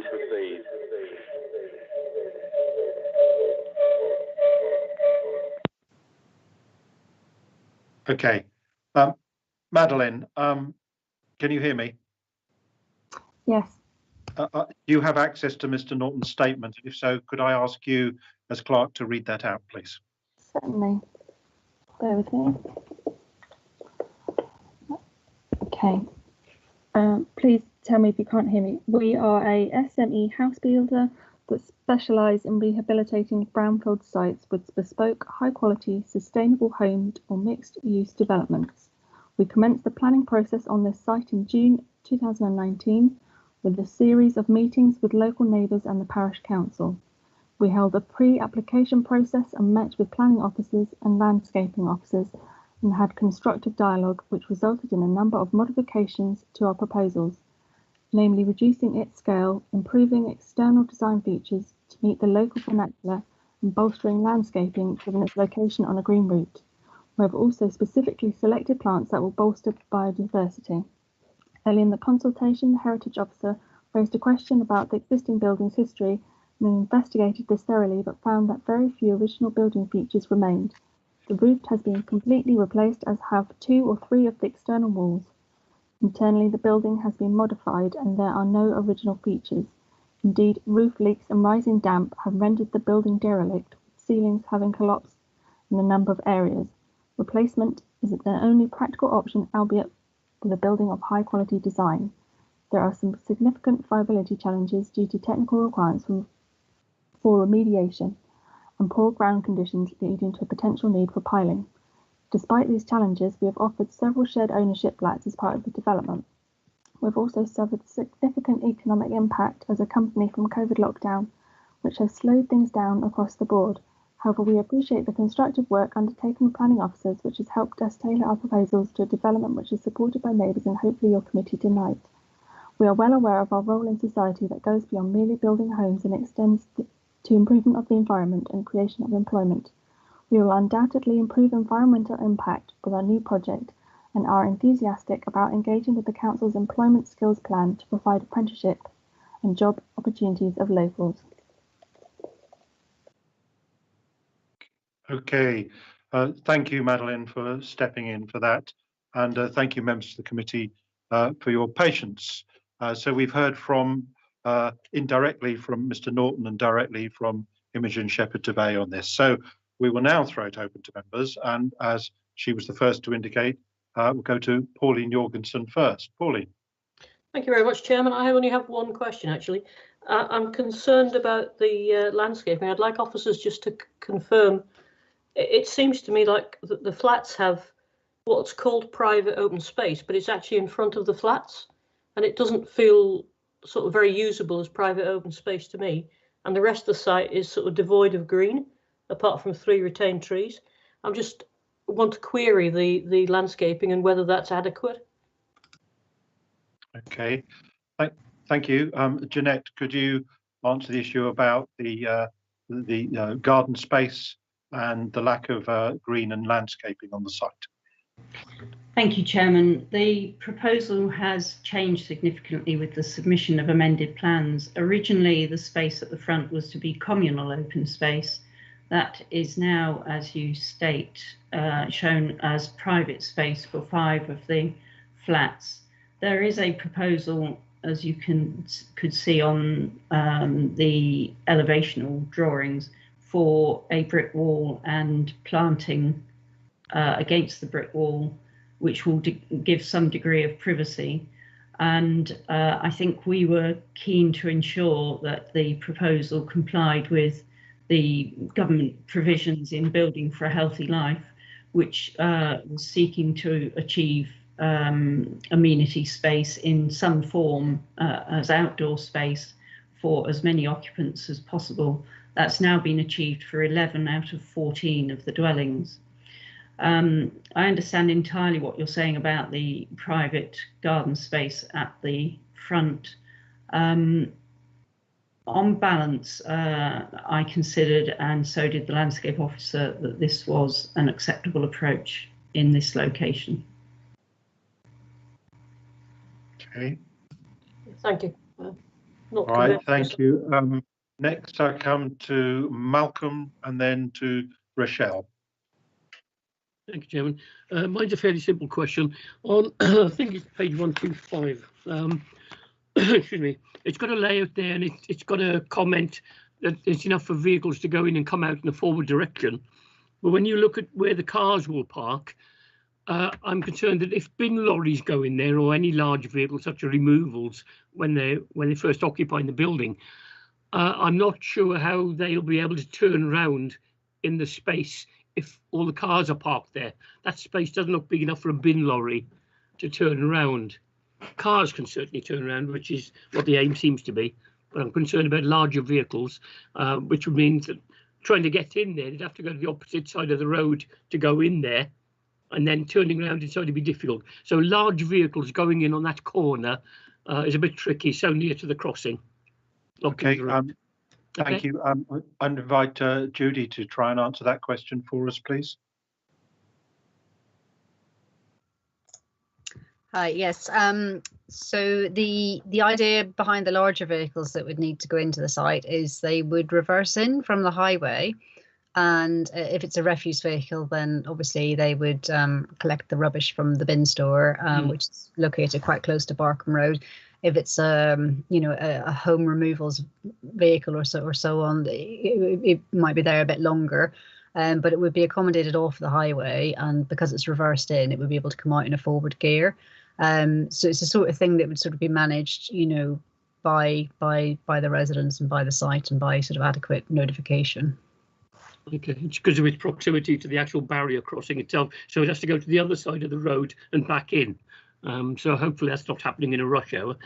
And just the second point was just I supported the comment about a lift. I think it's an ideal place for those apartments, but I think a lift would be very useful for people who do have to get things upstairs. But I like the application overall. Yeah, thank you. Okay, thank you, Malcolm. Jeanette, could you comment on that, because obviously that's a ward member and a committee member who've mentioned the lift. I mean, presumably there's no requirement to have a lift for this size of operation of dwelling. So is it really down to the applicant to decide whether they wish to provide a lift and address the needs of people who are maybe less mobile? Thank you, Chairman. As I understand it, I think it's a building regulations requirement or something that they oversee. It is not something that we can require within the planning regs. Okay. I thought if it's 3 or 4 floors, you have to have a lift, and it's optional on the second floor. I think Malcolm, we have just heard this is a building regs matter, not a planning matter. So I think we should move on from that one. Could I now invite Rochelle to speak? I have a couple of questions. One is, you're talking about the contaminated land and there'll be something done to it, but I'd like more details on what exactly is going to be done to the contaminated land, because it was a building merchant for a long time, and as a result, it could have some things. Next of all, I deplore the idea that there isn't a 35% affordable homes. 2 is not really acceptable, and I will look forward to having the viability standard removed if and when planning for the future actually happens. The nice thing about planning for the future is they've eliminated the algorithm, so Woking doesn't have to build 1,600 homes.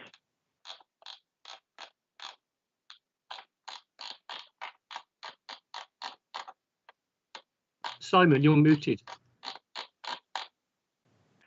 And lastly, I'd also like to ask for a lift as well. Can we put an informative in there about a lift?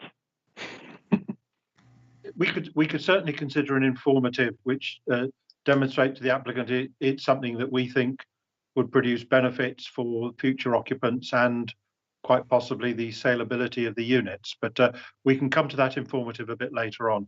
Jeanette, did you wish to add anything? Conditions 5 to 8 in the proposal, in the recommended conditions, deal with contamination, Chairman. We don't need to know details in advance, but there's certainly a requirement as part of the process of any permission should it be granted. Rochelle, did you need to come back? You're on mute, Rochelle, you're muted. I'd still like to see what they actually do to find out how they do this, but that's beside the point. That's an absolutely aside thing that it would be a nice thing to tell me, okay? Don't worry about that. Okay. But I do worry about the fact of not having affordable homes, and I do think that is a terrible thing. I'm sure you'll hear a certain other person on at least 2 other people in the committee talking about affordable homes. I will look forward to having more of them and dumping the viability standard. Okay, thank you. Who else have we got indicating to speak? I am indicating. Stephen, go ahead. Thank you very much, Simon. I just wanted to echo the points that have been made by several people already about affordable housing. I feel, well, first of all, I should congratulate the officers on at least having negotiated some affordable housing when originally none was going to be provided. So they're to be applauded, I think, for having secured 2. But it's an enormous shame we can't get up to 3, which would actually then make this policy compliant. And I regret that very much. I'm concerned about community space.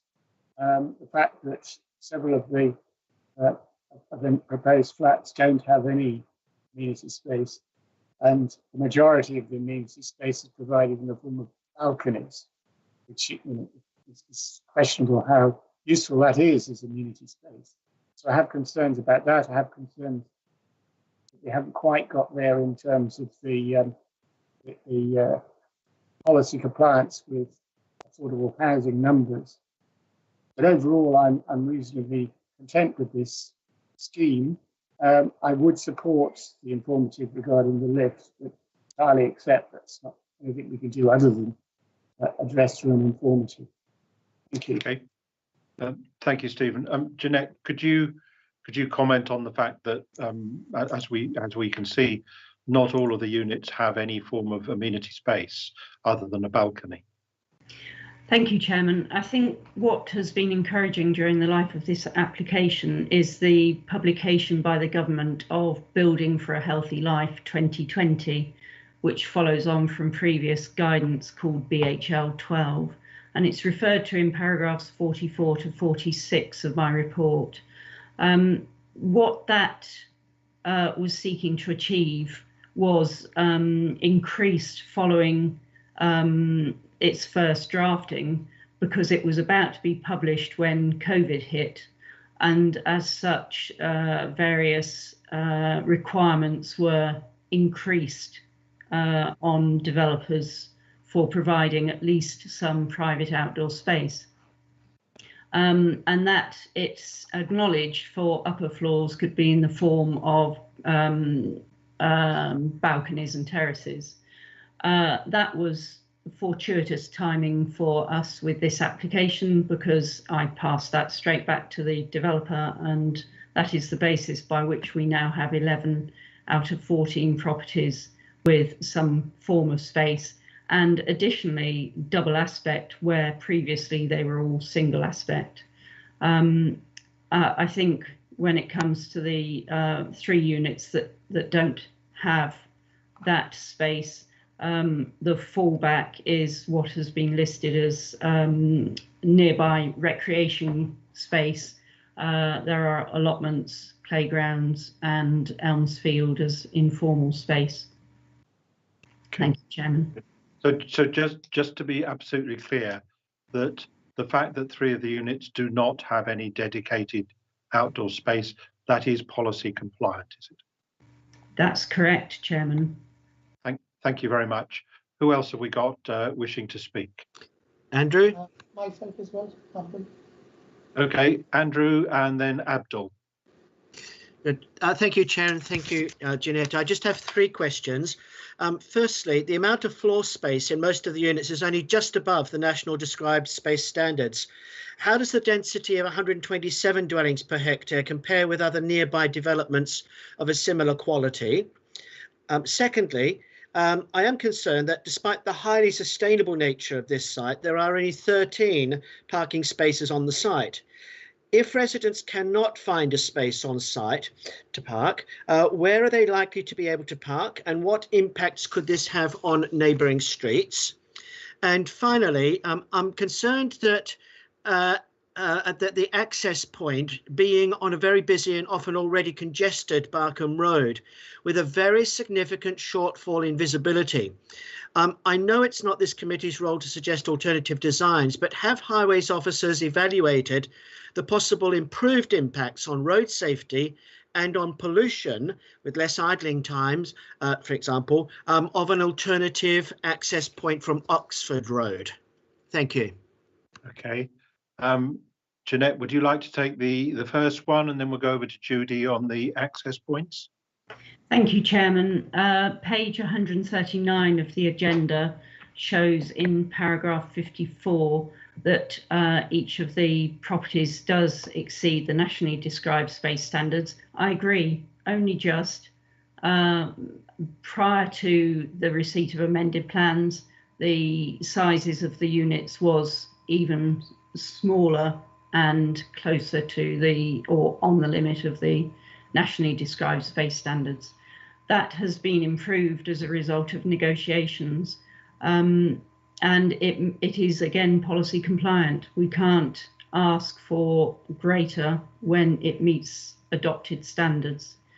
You've asked me to compare with another site on density, and I can't. I'm sorry, I don't know the other site well enough to be able to compare the two.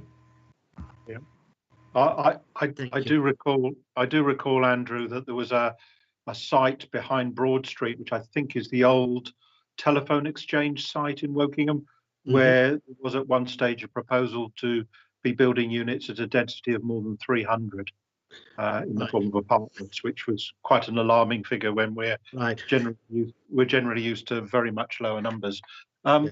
Judy, would you be able to address the question? And I think it was made by one of the public consultation comments was the access would be better from Oxford Road. I'm sure there is a sound reason why you've accepted an access onto Barkham Road, but are you able to summarise that for us, please? Yeah, so in terms of the parking, the application, because all the parking is going to be unallocated, there's a requirement for 13 parking spaces and the applicant's providing 14. So that's slightly above what the standards would require. There are quite a lot of parking restrictions in the vicinity, obviously given the complicated signalised junction with the level crossing and so on. So we certainly wouldn't expect any overspill parking onto the streets. If there were visitors, obviously there's the car park at the railway station and the town centre car parks and so on. In terms of the access point, so at the moment, obviously, it's an existing access onto Barkham Road for Jewson, and what they're doing is they're sort of reducing the intensification of the use of that access. So this residential application will have less vehicles in and out of that, which is a benefit. In highways terms, we couldn't really sort of refuse an existing access to continue to be used by less traffic, if you see what I mean. The only thing I'd say, if the applicant had been sort of minded to look at an access onto Oxford Road, there are sort of one-way restrictions and so on in the area. So as you kind of go north towards Reading Road, you can only turn left out towards Reading. You can't sort of turn right towards Wokingham when you get to the top end of Oxford Road.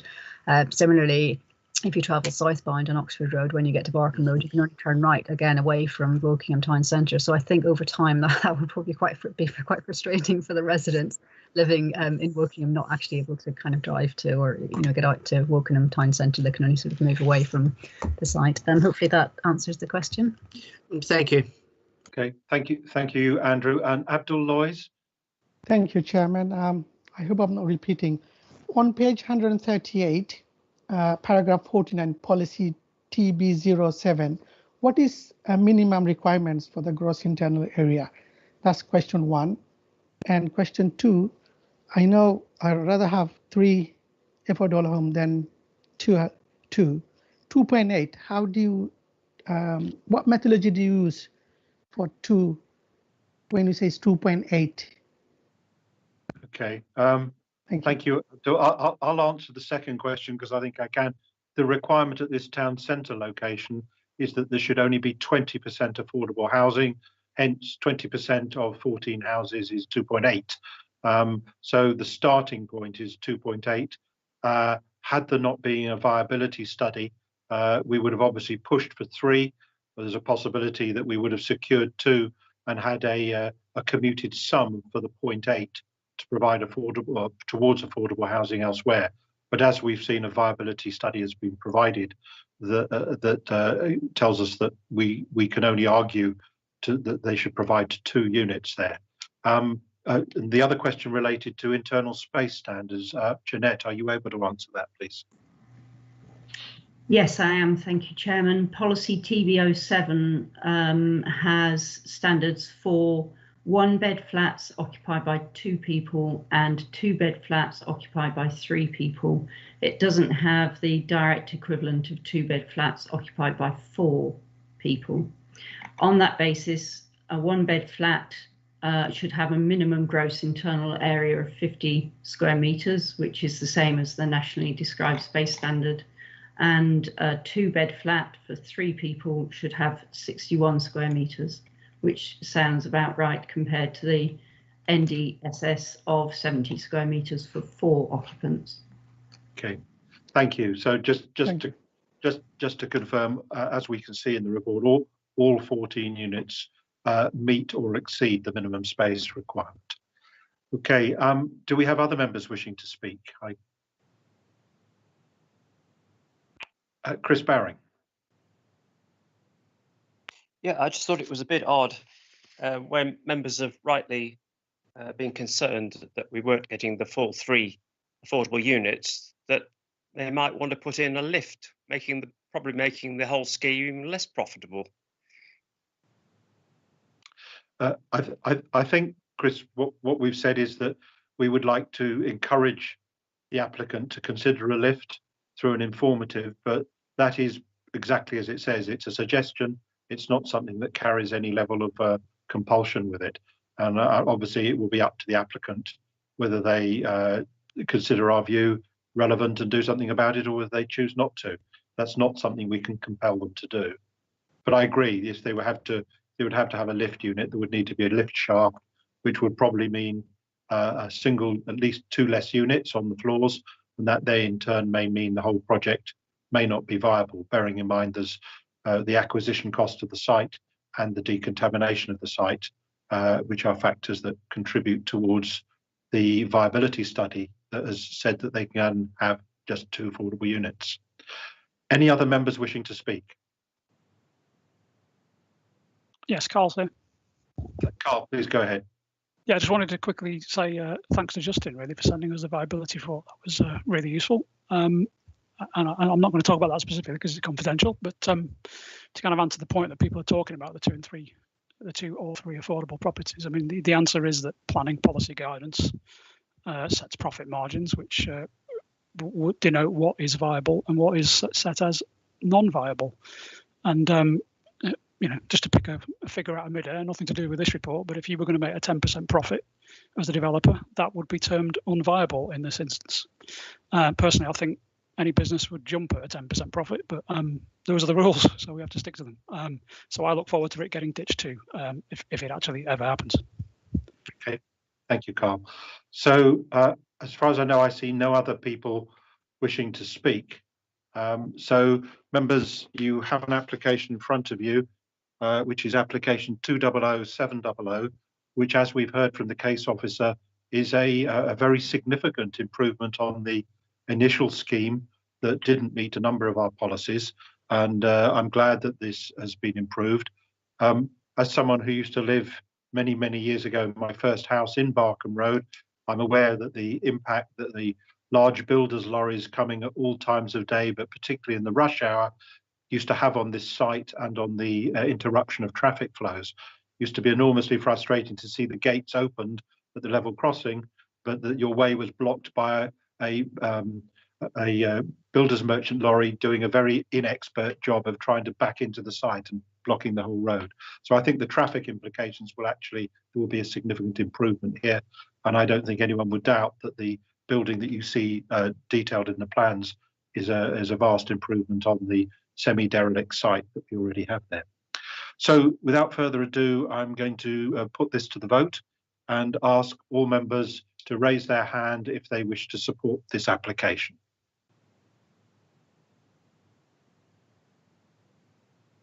And Madeline, perhaps you could confirm how many hands we have? I have 8. 8.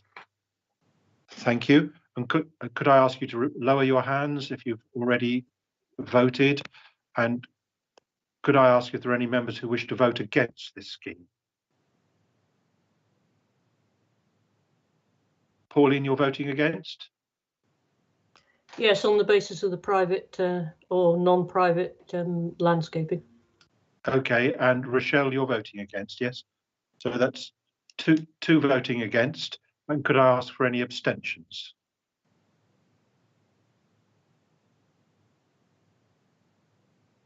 Is anyone showing abstention, Madeline? No. No, okay. So just to check, we have 8 people who voted to support and 2 voted against and 1 member not voting. Is that because Gary Cowan has left the meeting? Yes, Councillor Cowan's left the meeting. Fine, thank you very much. So in that case, planning application 200-700 is therefore approved by 8 votes to 2. Thank you, members.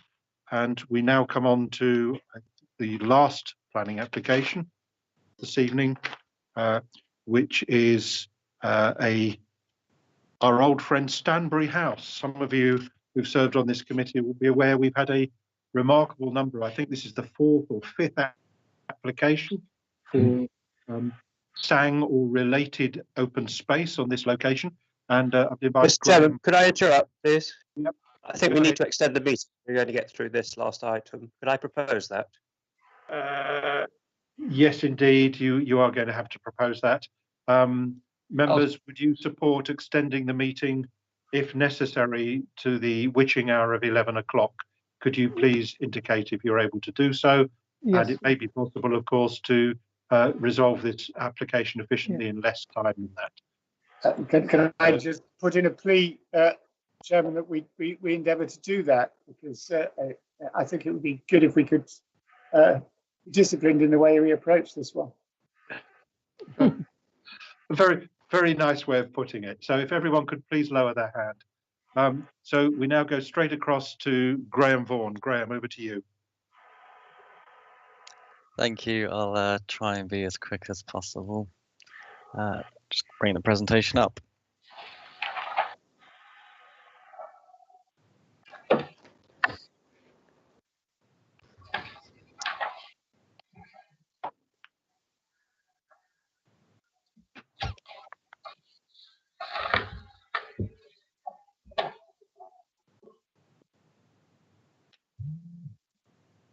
Yep, we can see that fine. Yeah, so I'm just trying to get my notes up on my screen. There we go. Okay. Far away. So the site is located adjacent, in Spencer's Wood and to the west of Basingstoke Road, approximately opposite the square. There is an existing access adjacent to Stanbury House, but the site primarily comprises of open field with vegetation to the boundaries. In policy terms, other than the access, the site is outside of development limits. As can be seen, the site consists of open green space with some trees within and around the site. It's located adjacent to the access road for Wellington Court, but primarily this side of Basingstoke Road is relatively undeveloped in contrast to the eastern side. The A33 is located west of the site.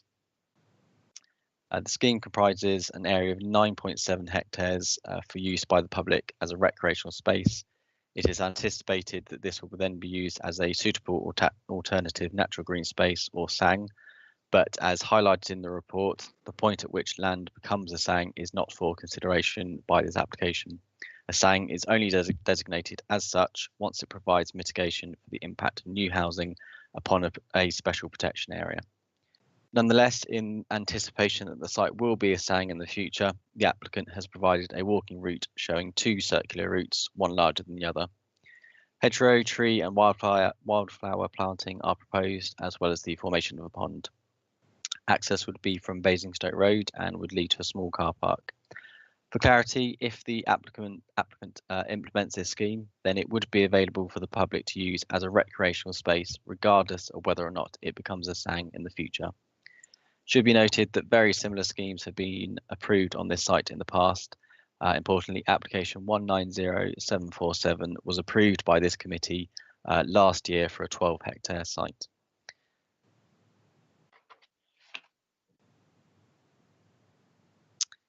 The site is located outside of development limits and therefore considered under policy CP11 of the core strategy.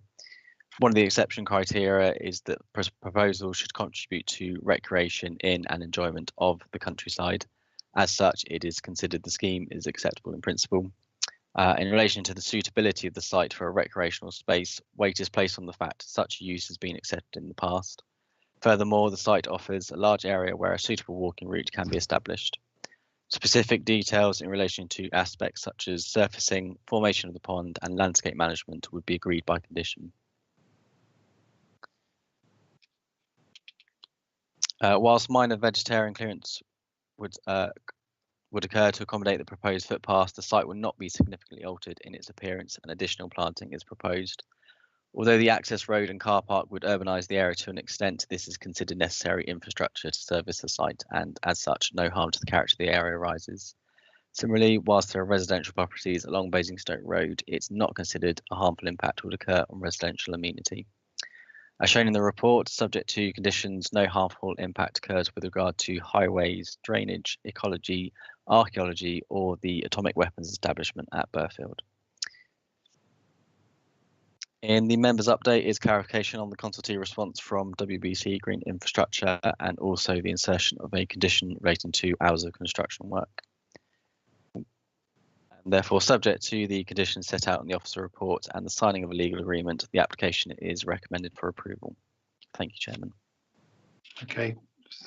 Thank you, Graham, for again a succinct presentation. If you could get us the screen back, that's great. So thank you for that. We have nobody registered to speak on this application, and we don't have a ward member here. Do members have particular questions on this? I would just draw your attention to the history of this site, which is on 163 and 164. It's quite unusual that it's coming forward in this way, but it's there's no reason that we shouldn't do this, or the applicant shouldn't do this, and consider it becoming a SANG at a later date. I have asked the officers, and I have confirmation that the site will actually be open to the public. Once it's done, it's not only open to the public should it later become a SANG. So as recreational land, it will be recreational land available to anybody who wishes to come and use it. Right, we have Angus indicating he wishes to speak. Angus, over to you. Thank you, Chairman. Very briefly, totally support this scheme, but between the western edge of this site and the Swallowfield bypass is byway 25.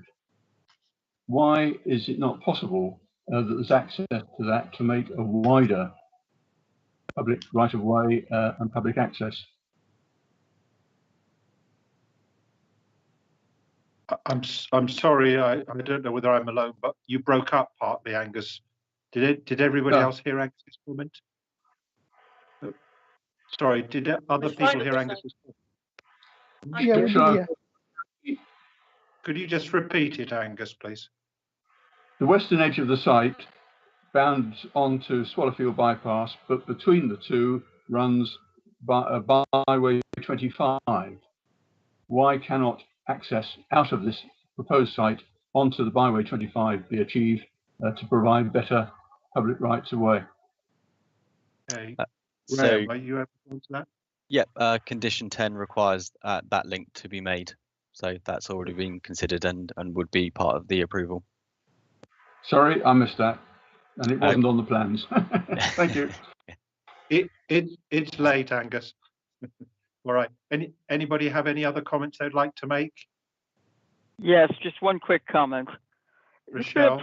It's been approved twice. Why haven't they actually made it into a SANG in the meantime? What are they waiting for? And why are they spending the money having a third planning application? Well, they would no doubt tell us market conditions, and obviously our planning permissions tend to lapse after 3 years. So hence some of them have been and gone. So does anybody else have any other comments they'd like to make on this, or can we take this to the vote? Madeline, is anyone else showing? No. No. Okay. In that case, members, I'd ask you to please raise your hands if you wish to support planning application 192884 as outlined by Graham Vaughan, included from page 157 in your agenda and supplemented with a small entry in the members' update.